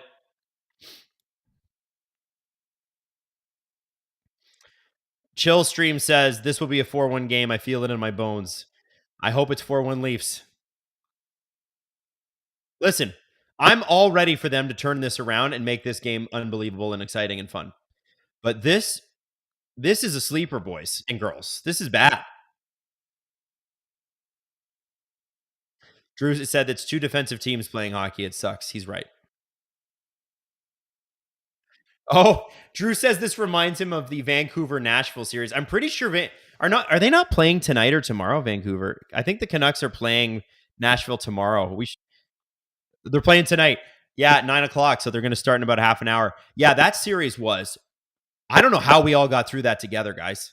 I don't know who. I know there's a few of you that were around for that series when I first started doing these streams. Holy God, that was boring. Yes, one of the games was like 1-0, and the Canucks had 12 shots, and they won. It was just like I think there were more games where the Canucks were held under 20 shots than not in that series. Dave Fisher asks, honestly curious, how many games this season have the guys played with a full healthy lineup? If you had your ideal healthy full lineup, I don't think at this point of the season, anyone's got a full healthy lineup. Everybody's fighting something. So yeah, when we talked to Thomas Hickey from the Amazon broadcast last week, he said by this point in the season, if you're about 60-70%, you're doing fine. So I don't know how to answer that question. If you're talking about guys who are actually missing games, I don't think the Leafs have played with a healthy lineup most of this season. But that doesn't matter. You got to play the games anyway. And they're still in first place, as Drew says. Scott Morton, is Adam Wylde the real thrill from West Hill? No, certainly not. Justin and I were on the same hockey team together. And by the way, we were West Hill Golden Hawks. And somebody just in the chat said, hey, Golden Hawk Tua.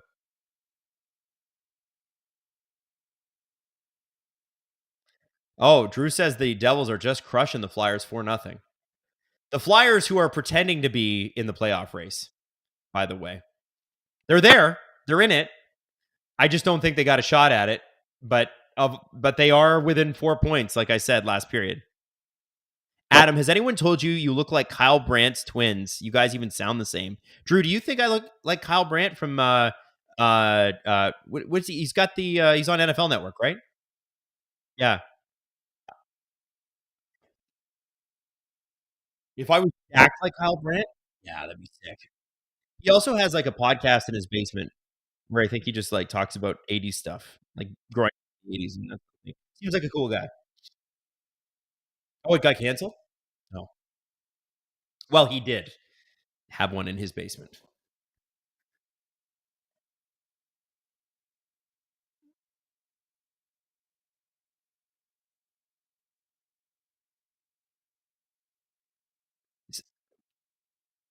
What, say that again? Drew says I might be the most jacked out of SDP. You know what? Strangely enough, I will tell you this: Steve's a lot stronger than he looks. He works out all the time. I work out like once or twice a week max. Probably should be more. It used to be a lot more. Gotta get back into it. Drew, Steve actually, like, I think he would crush Jesse. Well, I think he would crush Jesse and I like on arm wrestle or something like that. He's got these thick pythons, you know? This game is a snore fest. Holy moly.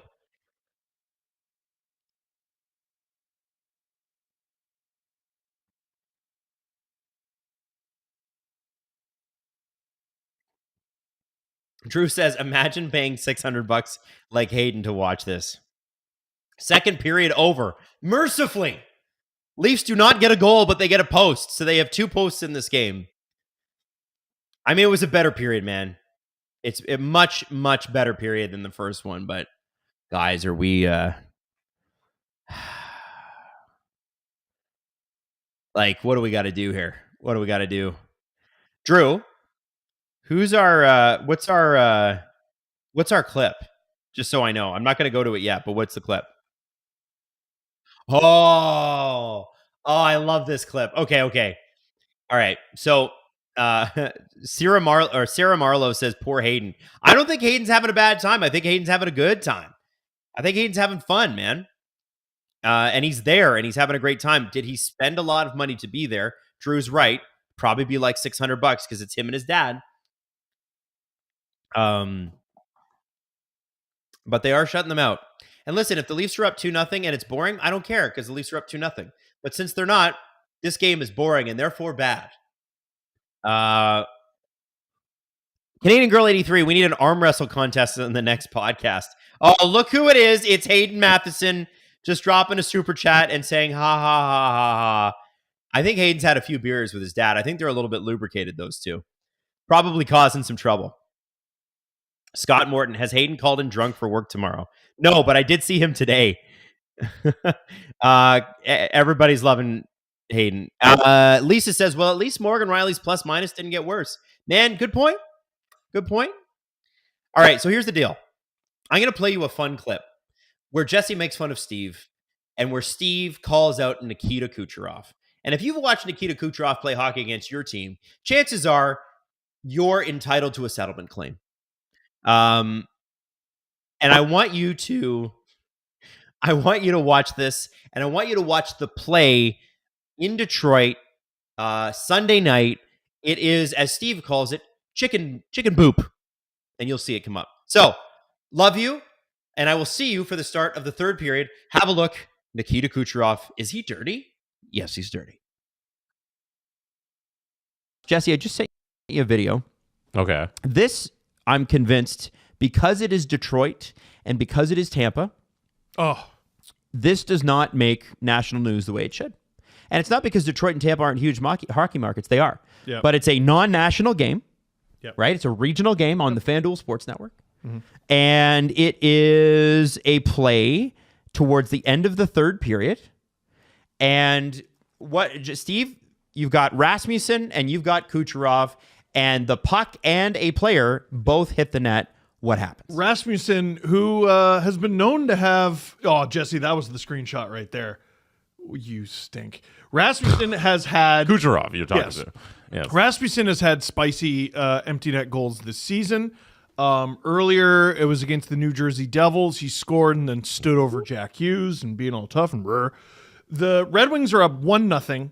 There's 28 seconds to go in the game. He is about to put the puck in the empty net with Nikita Kucherov chasing him. While the Lightning are losing a game... He slips on a banana peel. Kucherov tries to help his team. Kidding. He shits his diaper with the force of a jet engine, like he always does. He takes out Rasmussen's skate, slashes him right on the skate blade on purpose, sends him tumbling into the net, and Rasmussen is slow to get up and visibly hurt. This is a dirty play.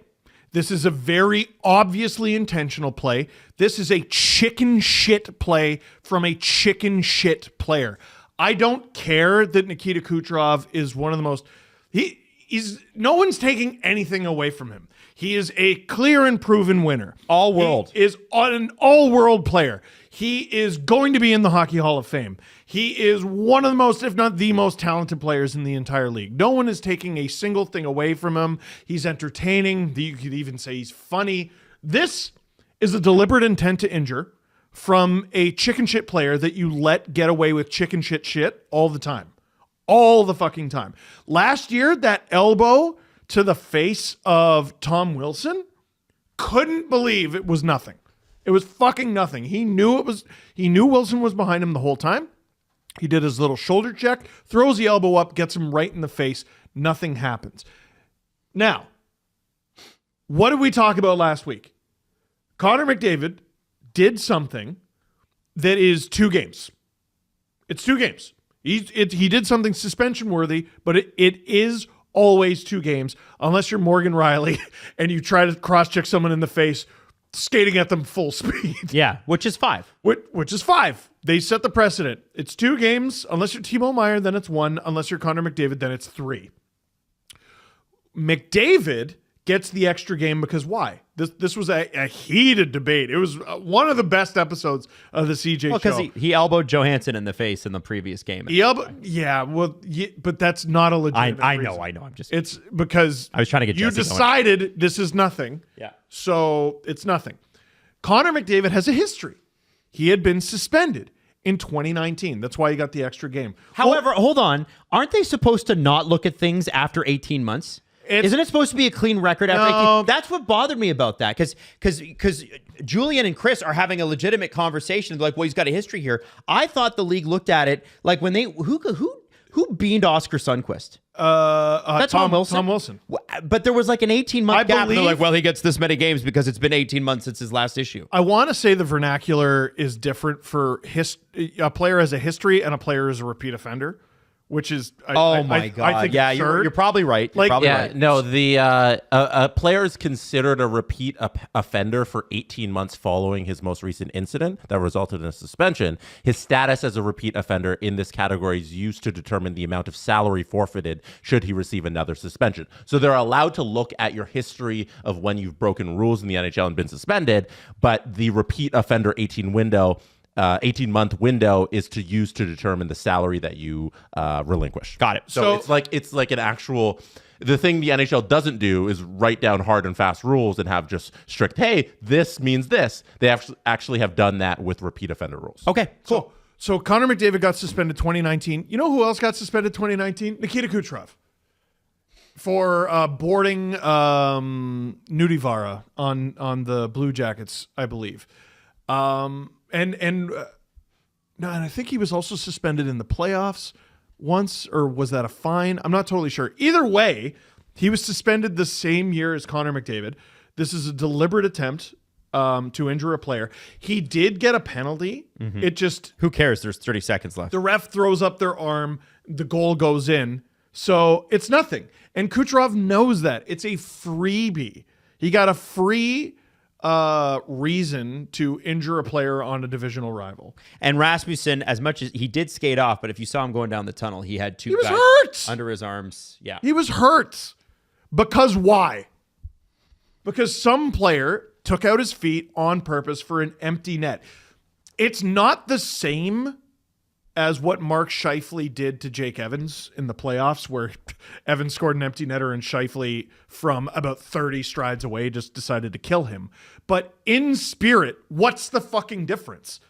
In spirit, you're like, you know what? They're about to score an empty netter. I'm going to get my pound of flesh. Here, Maddie, put this in the TikTok that's going to come from this. But Steve, you cheer for the Leafs. Morgan Riley cross-checked Riley Grigg in the face for doing the same thing. And you're not going to believe what happened? You're not going to fucking believe How what can happened. you sit over there and talk all this about Nikita Kucherov when you cheer for Morgan Riley? Yeah. Well, Jesse, get ready to hold on to your ass and dick and balls because he was suspended for 5 games. 5 games for what he did. And you know what's interesting about it? The Morgan Riley thing, the big thing that they said was, hey, it happened after the play was over. That was part of the problem. He shouldn't have fucking done it. Yeah. He shouldn't have done it. And the league went, here are all the onion layers of why he shouldn't have done it. 5 games. 4 games, and you play for the Leafs, fuck you. And Perron got 5 or 6 against Zub, right? For cross-checking him in the head. Alan Walsh client. Yes. Nikita Kucherov.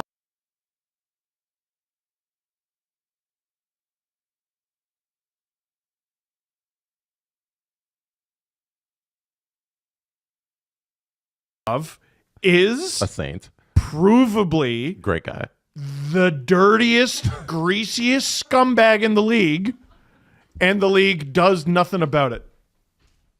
Put that as the start of the TikTok. If I'm in no, and this is a Leaf fan saying this. If I'm an Oilers fan, I look at what Kucherov did in that clip, and I'm losing my mind. Why? McDavid got suspended for something that is absolutely a suspension. Why is cross-checking a guy in the face a suspension? Because it's dangerous. Because it's dangerous and the guy might get hurt.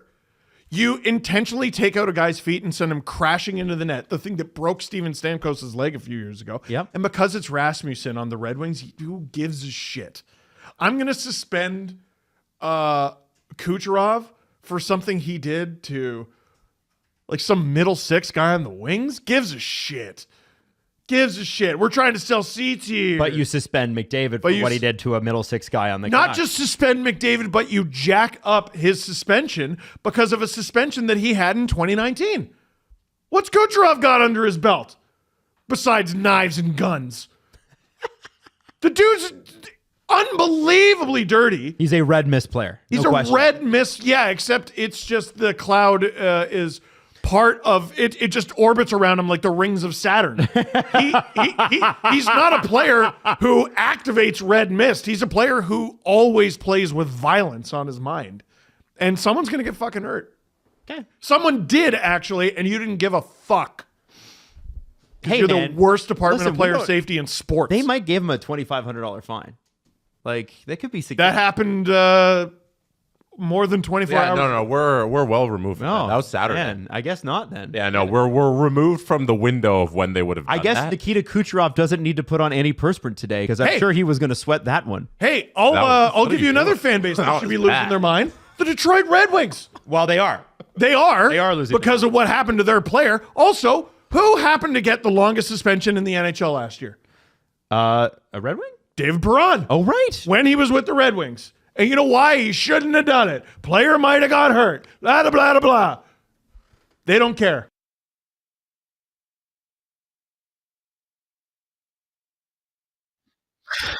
Well, I love this.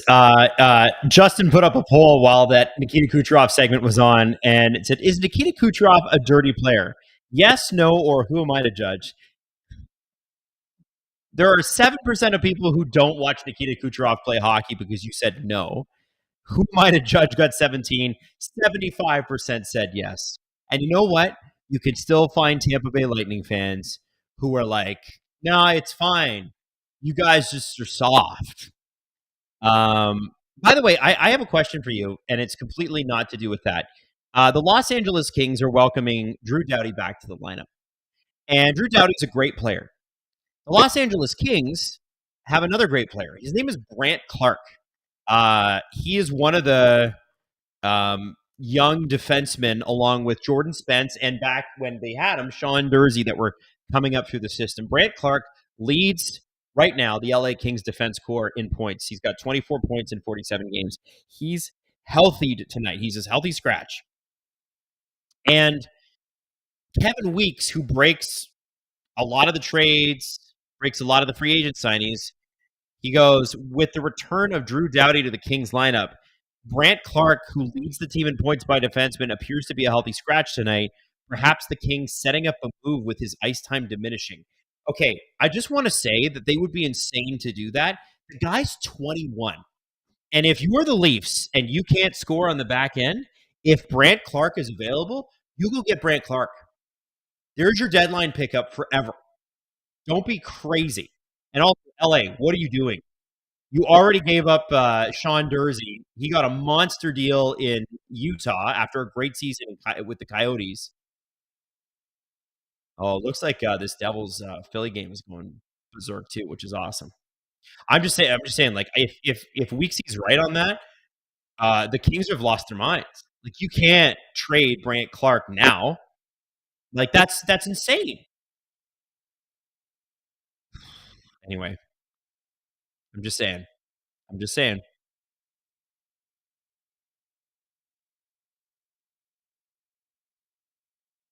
That would be an insane thing to do, right? Any Kings fans in the chat? How do you guys feel about that? Rob Conte says no chance Clark gets moved. I know. But again, it's like if it came from some random Twitter account, I'd be like, yeah, okay, whatever. Like even when we talked about the Morgan Riley JT Miller trade they talked about on Kiprios' show, I was like, okay, that's kind of crazy. But like, what are we doing? Toronto didn't give up on Dursey, by the way. They traded him for Jake Muzzin. I saw that in the chat. Hi, Steve Dangle.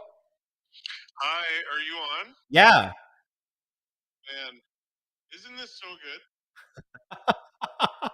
Are you enjoying the game? Man, this is really good. Tell me what's so good. I want to know. Okay, I'm working on some stuff for the LFR. So where was that thing I typed? Let's look for it. I do great research. So number one. What is it? Sorry, Drew, say that again. Was it? No, it comes out of here, Drew. It's weird. It doesn't come out of here. So talk, Steve. Drew, kiss Oh, my he does. ass. Drew, kiss my ass. Okay, go ahead. Oh, producer Hayden, if you're listening, also kiss my ass. Because he's a Wild fan, and he just tweeted me LOL, and I told him frig you. Yeah. Domi, Holmberg, Reeves, Camp, Lawrence, Robertson, and Pacioretty have played a combined 272 games this season. They have 26 goals.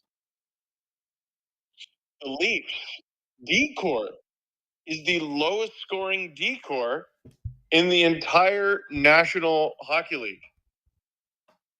Marner, unreal, season of his life. Nyes, unreal, season of his life. McMahon, unreal, season of his life. Tavares, unreal, one of his best seasons in a while.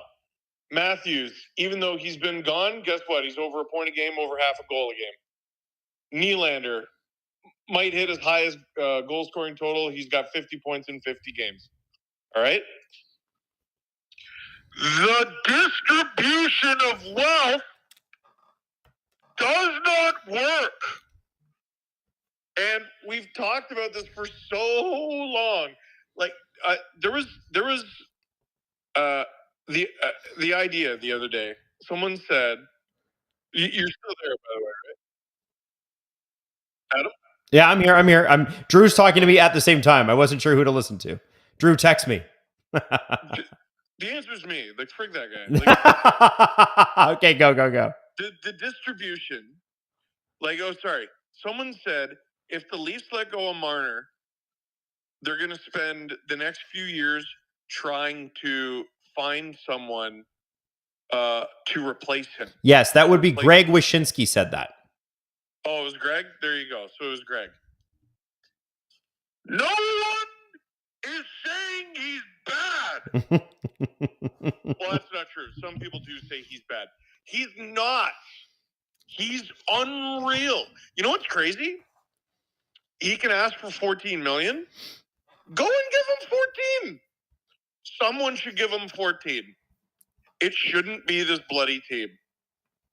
They have been top heavy for too long, and here they are heading into the third period with all those guys. Obviously not Nyes, obviously not Tavares. What do you mean you can't score? Okay. Dave Fisher in our chat, he dropped a super chat. You kiss my ass too, Dave. No, no, Dave made a good point. He's like, but how many games this year has the core four played together healthy, Steve? Who gives a damn? If one of them gets hurt, the whole deck of cards falls down, and that's always been the point. Nylander can't start the series against Boston. Well, better not turn that on. Matthews is going to miss games. Well, yeah, their record's great without him in the regular season. What is it in the playoffs? I bet it's not as great. Right. So are you feeling, Steve? Are you feeling like Just a little bit like you've seen this before? I'm feeling a little bit like William Nylander is playing on a line with two guys who have 6 combined goals. That's how I'm feeling. Earlier this season, I was making fun of the Blackhawks for putting 2 plugs next to Connor Bedard. And now we're like a solid 20 games deeper into the season. And the Leafs have Nylander playing with 2 bigger plugs, like at least in terms of goal scoring. Domi at least has some playmaking ability. Pontus Holmberg, Jesus Lord, like please do something, anything at some point eventually.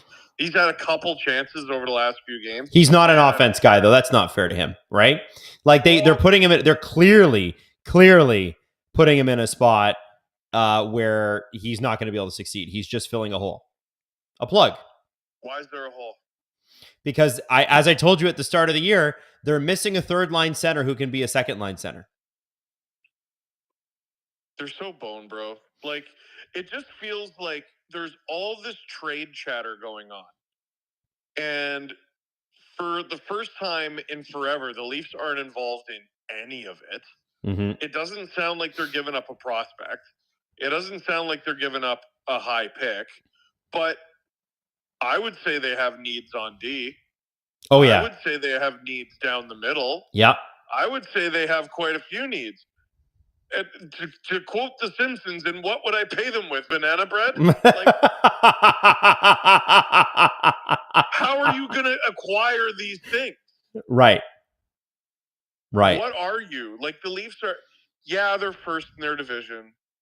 They're also, like, the Atlantic, the leader of the Atlantic is also, like, the worst division leader by, like, a fairly large margin. Like, they're not anywhere near the Caps. They're not anywhere near the Jets. Okay, Robert Bett has something he wants to say. He said, I'm on the fence about this. I bet he does. He said, this should players who have not played more than half the games this season so far, are they even at fault? This is harder to read, but he said, on the fence about this, should players who have not played more than half of the games so far this season, even if they're not at fault, it's injuries, play instead of players who might be having a banger year in the Nations Cup? I know what you're going for. Like, say it again, Drew. Should hot players play over the established players who got hurt? I mean, though, here's the problem with that. If you're talking about the Leafs, there are no hot players that are sitting, right? Yeah, 100%. Like, okay, you add Pacioretty to the lineup, like, because you're struggling. There he is right there. They are 21-9-1 when he plays. Okay, that's great. He's got 5 goals. Mm-hmm. Like, even Robertson has 8 in 42. Like, okay, no one's scoring. So, Steve, if Matthews' post in the first period goes in and then Nylander's post in the second period on the breakaway goes in, how do we feel? Adam, if I had wheels, I'd be a wagon. You're allowed to hit the post. You're allowed to hit the post. They hit the post. What if every shot Minnesota took hit the post? In? Yeah. Checkmate. What if every shot they took wasn't saved and instead went in? Checkmate. Drew is saying, wrap it up. You friggin' wrap it up. All right. Wait. One more thing. Drew? Okay. Drew? Yeah. Oh, he just hung up on you, Drew. Okay, back to the action. Steve took up a good chunk of that first quarter of the third period. They did have some offensive opportunities. I have a feeling that tonight's LFR is going to be a bit of a humdinger, as they say. And you know what? Rightfully so. I think the Leafs, like always, don't have depth scoring. Crazy.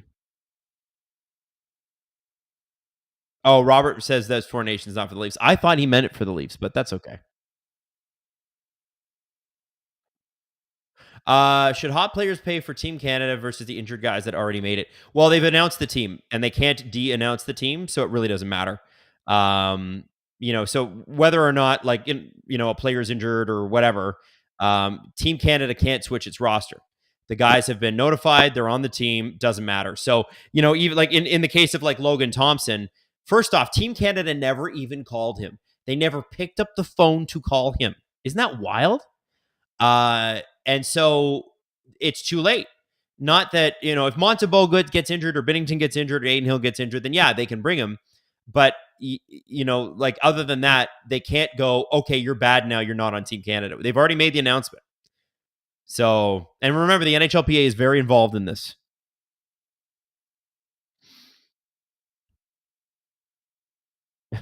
Sean Page, who is here only to accumulate likes for these streams. 700 people, 300 likes. We need likes. Well, yeah, it would be nice. Could we get to at least 50% likes? Could we get to 350 likes? Can we do that? I'd like to do that. I like to drop it at about 50%. That's a pretty good engagement score.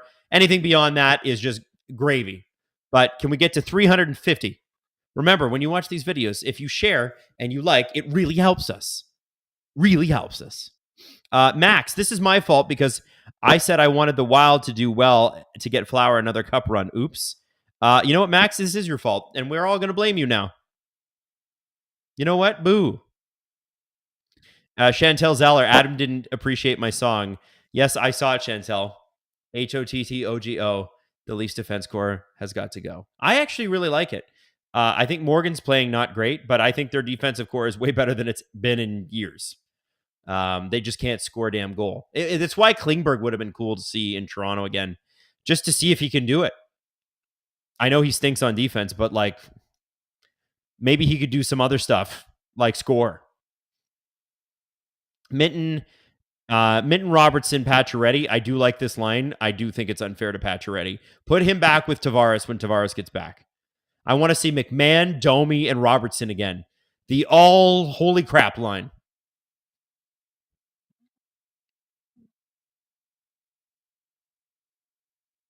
Andrew Apperly says, is that a negative 17 for Morgan Rielly? Yes, Andrew. And because I don't control the score bug, producer Drew's just leaving it there all game.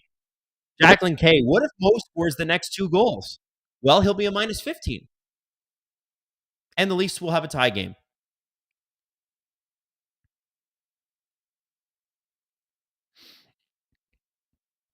Robert Malloy, I'm assuming the Mo minus 17 is Morgan Rielly minus 17. It is. Line A has 18 points in 22 games with the Habs. Damn, that was a good pickup. Well, yeah. I mean, no disrespect to Columbus, but the way that team was run under Jarmo Kekalainen and John Davidson, I mean, it's embarrassing. Craig Button said it this summer. He's like, they're just a team taking up space. Aaron Portzline called them the team that parity forgot. 20 years of a salary cap, and they have one playoff win, as in series win. I mean, that's almost Leafs level bad. Actually, that might even be better than the Leafs. No, we got one recently. But you know what I'm saying? Bad. So, yeah, I think Line A, they were like, hey, let's get this scoring winger who doesn't play a lot of defense. Let's put him at center and try to make him a responsible centerman. Shut up. Stop.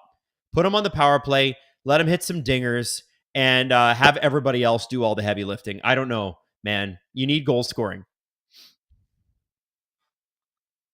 Justin put up a thing. So Toronto comeback. It's happening. It's not happening. Meteor? I'm voting it's happening. But maybe I'm silly. Cassie, between Drew putting my tweet on the screen and Steve RTing it on my phone, it's about to crash or my battery's going to die. LOL. Yeah, man, when you get the dangle bump on social media, there is a buzz. Drew also gives you a nice little bump. If Drew ever retweets and comments, you can be guaranteed that you're going to get a lot of comments back, and they're all going to be angry at Drew. But it's also hilarious. And the Drew crew is out in full force tonight. I've seen at least 3 of you. Robert Bett should have Berube and Hines duke it out at center. Would be more exciting. Agreed. Nothing's happened.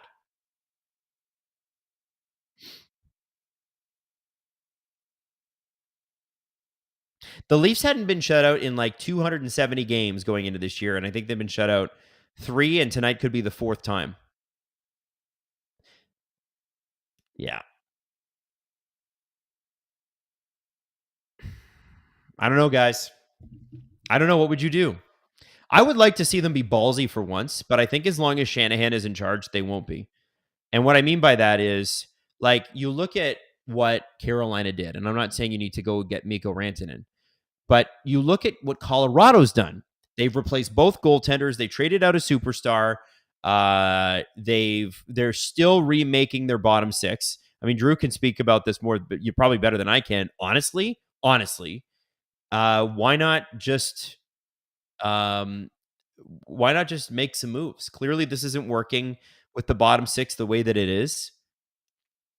Do something fucking ballsy. Sorry, I should stop swearing. Do something ballsy. It's annoying. Drew says they can't with the cap situation in Toronto. Here's the thing that you can. Trade Cap out. Conf makes cap. Domi makes cap. You can trade those guys. You gotta go get a third line center, though. You gotta.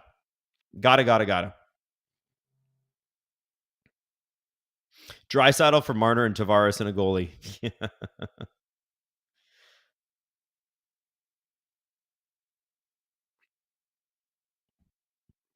Yeah, it's rough. It's rough.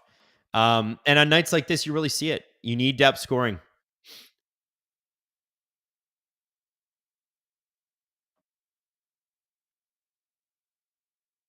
Yeah. Boo. Hiss. Here we go.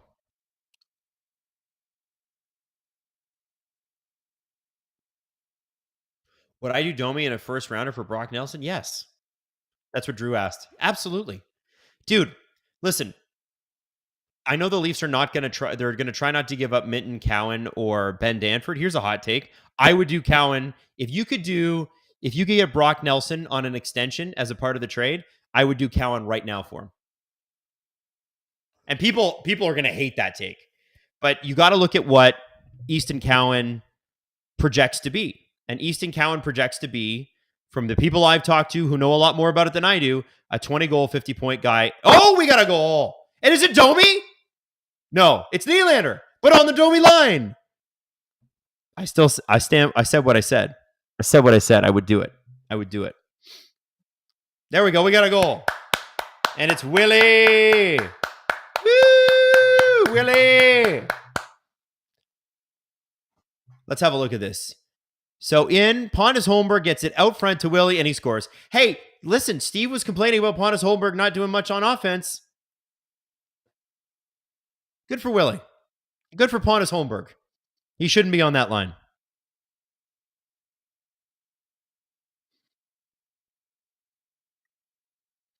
You think great pass from Domi to Holmberg? Oh, I thought it was Holmberg that centered it. Oh, it was Domi? Oh, shit. Okay. Well, that was great. That was great. Now we got some life in the arena.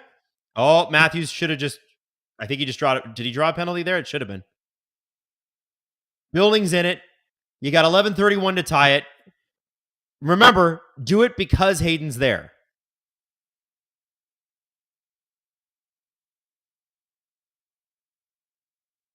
David Williamson wants to know, Drew, is Mo still minus 17? Or was he on the ice for that? He's checking if he was on the ice. Canadian Girl 83, still cheering for a Nicky or a Domi goal. I agree. By the way, for everybody cheering for it's happening, that was the worst answer on the poll. 26% said the comeback is happening. I hope we are right. Riley was not on the ice for that goal. It was Tanev and Ekman-Larsson. Mo remains at minus 17. You know, I think the Leafs should thank us for getting together and doing these games. Because let's be honest, like, if it wasn't all of us hanging out here, how engaged with this game would you really be? This game farts. This game stinks. WBS is beating Hershey 9-0. 2 Hatties right now. Oh, that's good. Wilkes-Barre Scranton, for those in the know. Listen, Cassie, you got to cheer for Wilkes-Barre because you can't cheer for the Penguins. Well, you can. It's going to be rough. Jeff Ely says Fraser Minton goal, please. I'd like to see a Fraser Minton goal. I don't think Fraser Minton is the long-term answer at third line center this year, though. I know the Leafs are hoping that he will be. I don't think he is. I'm going to be that guy, and I'm going to tell you.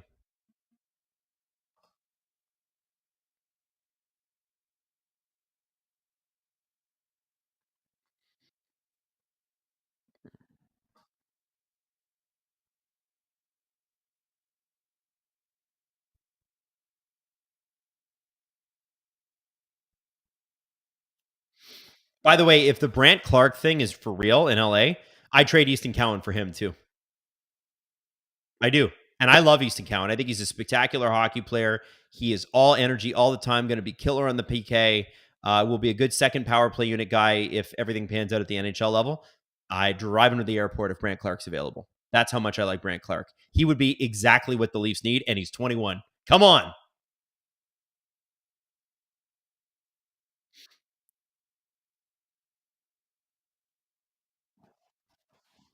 $11:08 left in the third period.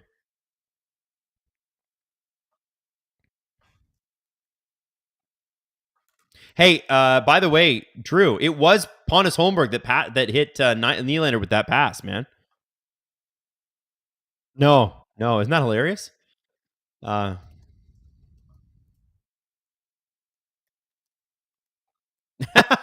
Drew says, all it took for Holmberg to do something on offense was Steve to call in and publicly call him out. It's true.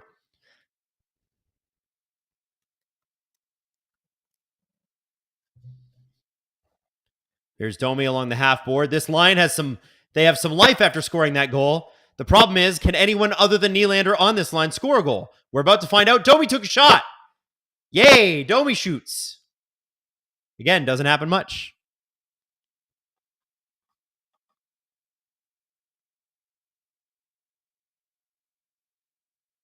Man. 10:03 left in the third. Leafs with a little bit of life. A little late, but hey, we'll take it. Riley, Robertson, Myers is out there. Domi gets stripped. Robertson gets the puck back. Quick turnaround. Back to Domi. Domi over to Benoit. Benoit pass intercepted. Domi behind the net with the puck again.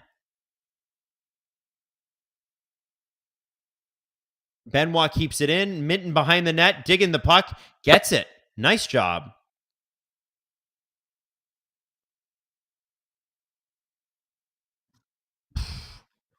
Bogosian along the boards.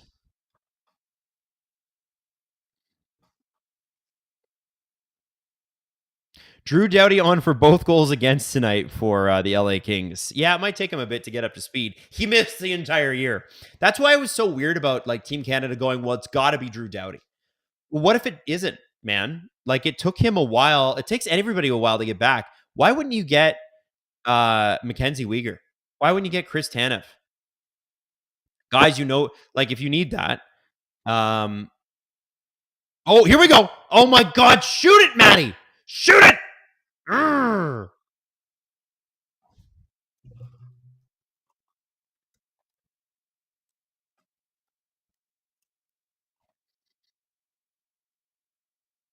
All right.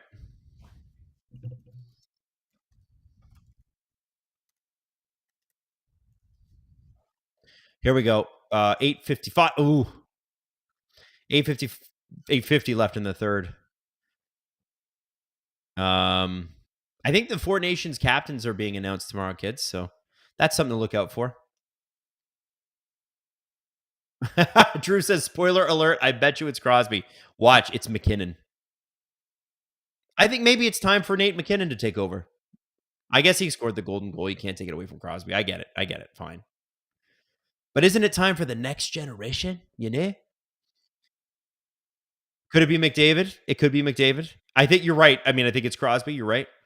Who would you pick for Team USA? I'm going to go with who would be the captain of that team? There's a lot of potential picks there. You think Matthew Tkachuk? He's not even the captain of his own team. He's never been a captain. But you say Matthew? Okay. Okay, I would say like Austin at least has been a captain, right? I'm not sure if he's Team USA's captain, but okay. What about this? What about this? Who do you put for Team Sweden, Team Finland? Because I don't think it's going to be like Eric Carlson or something for Team Sweden. You you think Sebastian Aho? Okay, Finland. Oh, sorry, Finland. Sebastian Aho. Sorry, Sweden would be what?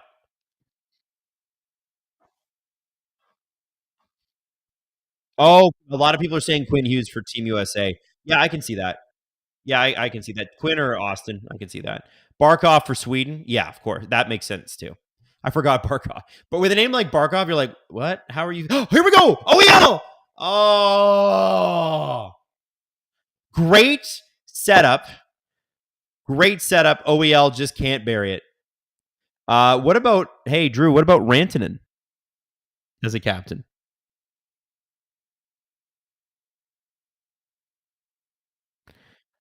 Aho's assistant captain on Carolina. Rantanen's not a letter. Good point. Is this the new dangle dial? Also, Drew, remember that time our Avs won the cup? Those were good times. That's Heather, the Avs fan. 6 minutes into the game, and the Canucks already have 6 shots. Gee, what's that like? Thank you, Sedin Magic 15. Barkov is finished. Right. Barkov is finished. So Barkov. So do you think Aho or Barkov, Finland? I think it's got to be Barkov. And then Sweden, I know they're going to go with something silly like Eric Carlson. I know it. Maybe Hedman. James Stemler wants Hakanpää to be captain of Finland. And yes, agreed. Agreed. Hey, Drew. One of the guys in my friend group who is like a hardcore, he's a hardcore fantasy player. He just texted me, effing Bobrovsky. What's going on in the Panthers game?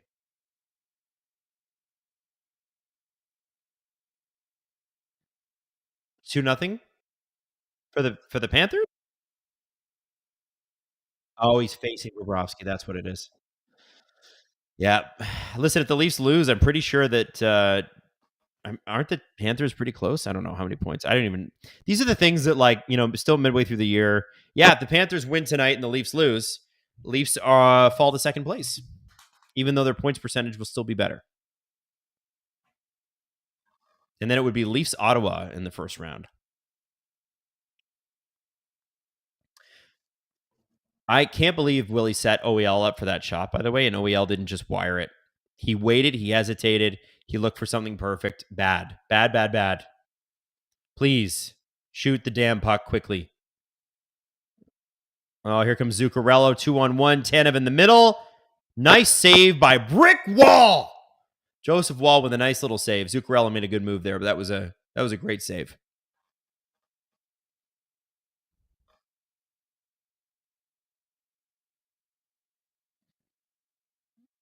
Pierre-Luc Dubois. Adam, guess what? I don't know, Pierre-Luc Dubois. What is it? Cassie also wrote something. Oh, Cassie says 4 goals for. See, Cassie, I don't know Wilkes-Barre that well, but Koivunen and Ponomarev both acquired in the Gensel trade, so not too shabby. 4 goals between the two of them. Pickering was good. Pens, Dubas sent him down because as a mercy because the Pens suck. Well, Dubas made the right call there. You don't need that. You don't need that shit. Koyuya, how would you feel if Riley was the replacement for Pietrangelo in the Four Nations? I would feel like it would be time to fire the general managers for Four Nations. Not happening. Not happening.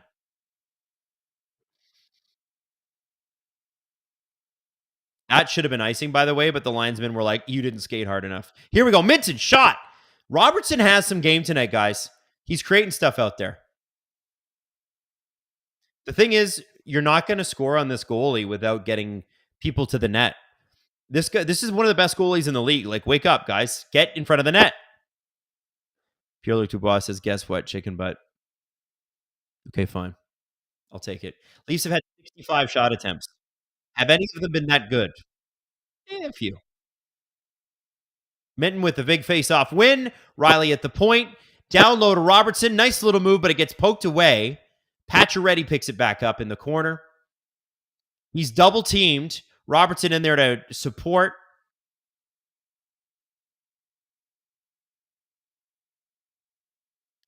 Turnover at the red line. Leafs grab the puck again, get it in deep. I think it's offside. Is that an icing? That's not icing. What? That's icing? Really surprised that this Robbie Patches Minton line is looking pretty good. See, I'm not. I'm far more bullish on Max Pacioretty than a lot of Leaf fans, and it's not for the stats. It's this guy actually goes out there and plays mean hockey. I like that. Lisa trying to get a Nylander second goal here. Just willing it into an existence like Professor Trelawney with her crystal balls there.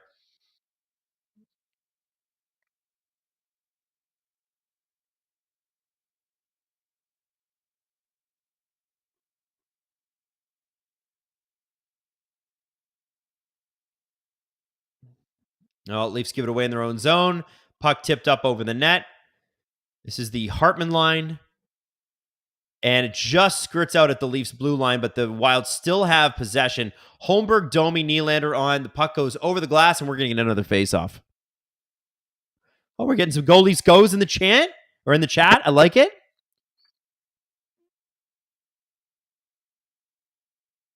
Man, be nice to get some real pressure. Here's what I know. By about the 3-minute mark left in the third period, the Leafs are going to ramp up the pressure, and you're going to look at this and you're going to go, why didn't they do this earlier?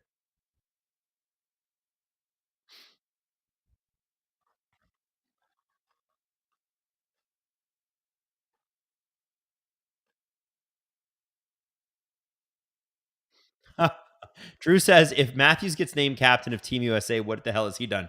I don't know, Drew. Almost 400 goals. Captain of the Toronto Maple Leafs. Do you think that Austin Matthews is ready to be Team USA's captain? Drew says stats don't make you a good leader. I think you don't think he's a good leader? You don't think he's earned it yet? We've seen 50 games. It's true. It's true. But I think, what about the games before that where he was an assistant? I don't know.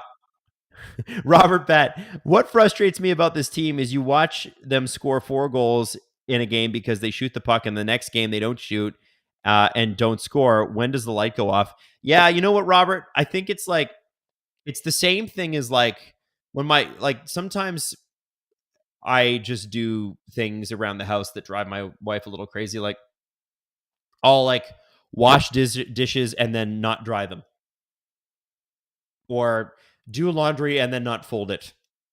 There's just some times where you're like, for whatever reason, I have a mental block there and it's stupid and there's no excuse. And yet I continue to do it. So yeah, I don't know what to do with the Leafs there. I think part of it is that they were raised at a time, their formative years were during the Dubas years, where puck possession was the only thing that mattered. And as long as they maintained possession of the puck and they didn't shoot, because the Leafs used to preach patience, don't shoot, wait for a good shot, wait for a good angle, don't just give the puck away. Well, now we're asking them to do the complete opposite of that. Now we're saying, shoot the damn puck. You guys never shoot. You're always looking for perfection. And that is more the right thing to do. I get it. Don't Tyson Barrie, when he was a Leaf, used to just wire it from the point and it would go off of somebody's knee and it would be terrible. There is a nice happy medium. And if you watch playoff hockey with good teams, you can find it. You can see them do it. Here's McCabe at the point. Leafs with a little bit of offensive zone pressure. Holmberg in front of the net. Domi with a little bit of a hit. There's Nylander in the corner. Holmberg with the puck. One hand on the stick. Oh, nice little move. Oh, Holmberg with some dangles there. Oh, no. McCabe is not going to get a penalty here, is he? Oh, thank God. I don't know how he got away with that, but you know what? Take it. Who cares? Oh, boy. McCabe loses it. Riley back. Oh, no. Oh, it was almost Riley minus 18, guys. Real close. Real close. Real freaking close. Here we go. Marner on his own against 3 Minnesota Wild. Where the hell is everybody else? Is this the slowest changing hockey team in the history of man? What the hell is going on here?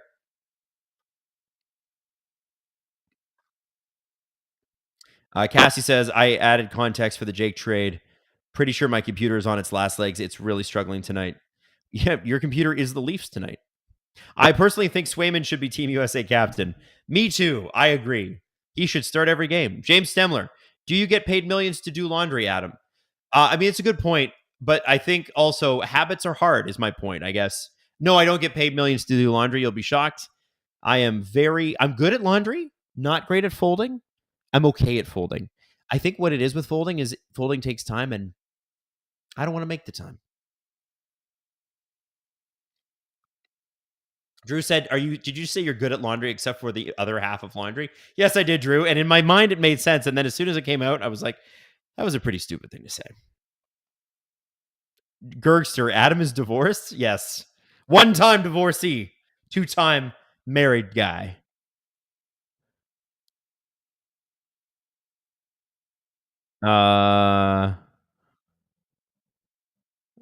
Cassie asking the chat, do I buy a new computer or gift more subs? Listen, if you buy a new computer, then you can be on with us more. And then one day you'll be able to gift more subs once the computer's paid off. R. Huska, thank you for reminding me to change the laundry. That's the kind of game we're having. We're talking about laundry. 3:33 left. Minton. Hey, this Nylander Pacioretty. So Nylander, Minton, Pacioretty. Okay, so this makes a lot more sense to me. Because listen, you got to have something going on. And I didn't feel like with Holmberg that they did, even though he set up the pass. It was mostly Nylander driving a lot of that line. Maybe it was a late change, but I like a Minton Pacioretty Nylander line. Let's try it. Gergster, well, your second husband is a lucky man. Haha. I married women 2 times. Come on. Scott Morton, damn, my laundry's been in the dryer since Sunday. Man, Scott, you're me, and I am you.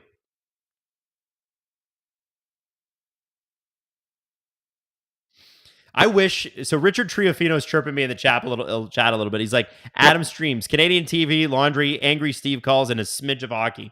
What in this game has been worth talking about? Nothing. Drew even said it. It's one of the most boring hockey games of all time.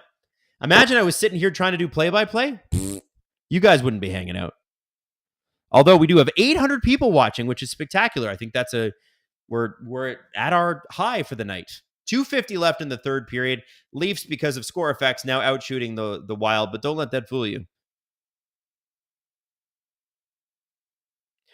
Drew says $2 on the Leafs win you $20 if they win.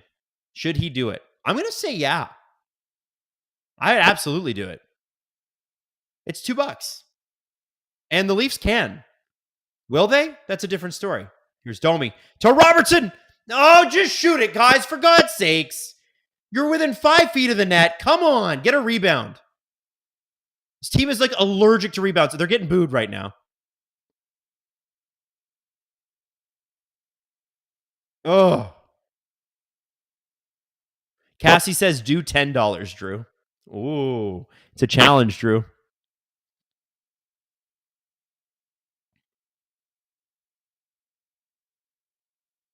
Oh, Matthews with the interception at the blue line.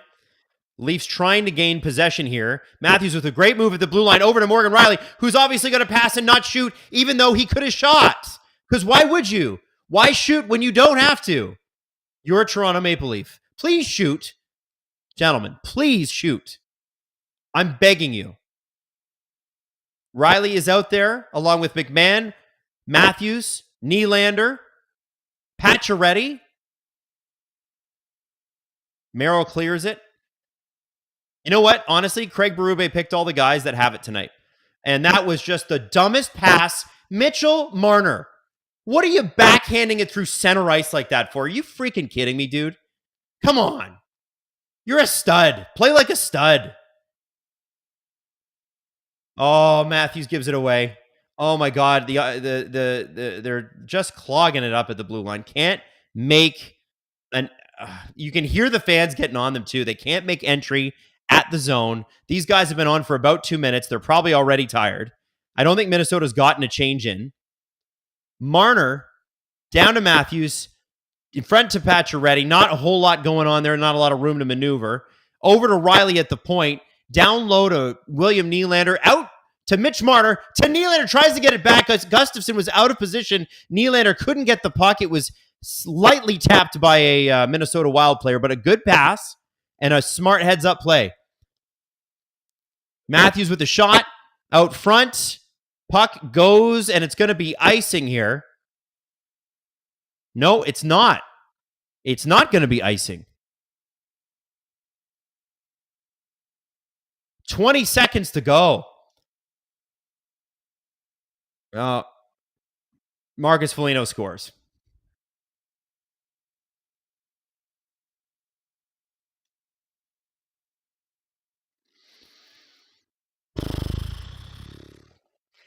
Man, listen, Minnesota's a good team. But, like, what the hell was this? This stunk. And I believe Morgan Riley is a -18 now, Drew. Empty net goals count, right? For plus minus? Drew said there was 250 passes and one shot in that last minute. Yeah. Like, just... Like, dude, shoot. They're getting Bronx called here. This is their last home game for 3 more weeks. Wow.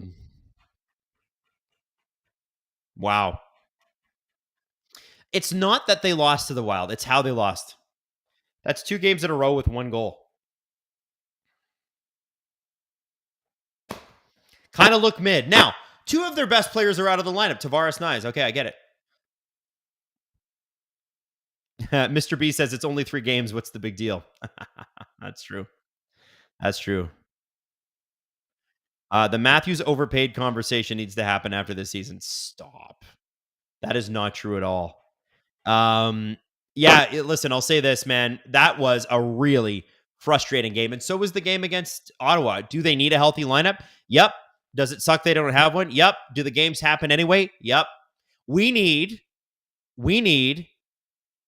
so the Leafs need some reinforcements. And what's weird about it is you haven't heard them in any actual talks for anybody. Cassie says, there goes my computer. RIP, served me well. Well, you know what, Cassie? There is an end to all good things. Man. Leafs are 3-6 in their last 9. Florida's going to win tonight, and they're going to give up first place, aren't they? This is just poopy. You know, without Kaprizov in the lineup, you got to win this game. You have to. Yeah, Drew makes a good point. You can't complain about Tavares and Nyes being out when their best player, who is like an MVP candidate this year, is out of the lineup. You just can't.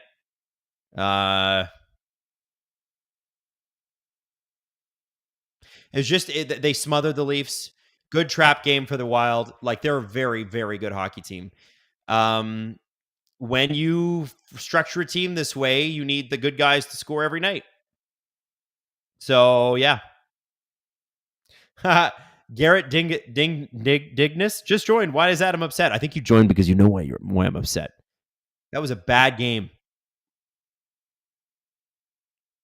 Anyway, I think it's time to make some trades. But listen, here's what I'm going to tell you. Drew and Steve will be back Saturday to do a live stream then. And then I think it's worth reminding you guys that next week we'll have another live stream. Tuesday, it's going to be me, Hayden, Justin, and Robert, and we're going to be doing the stream for you when the Leafs take on Calgary.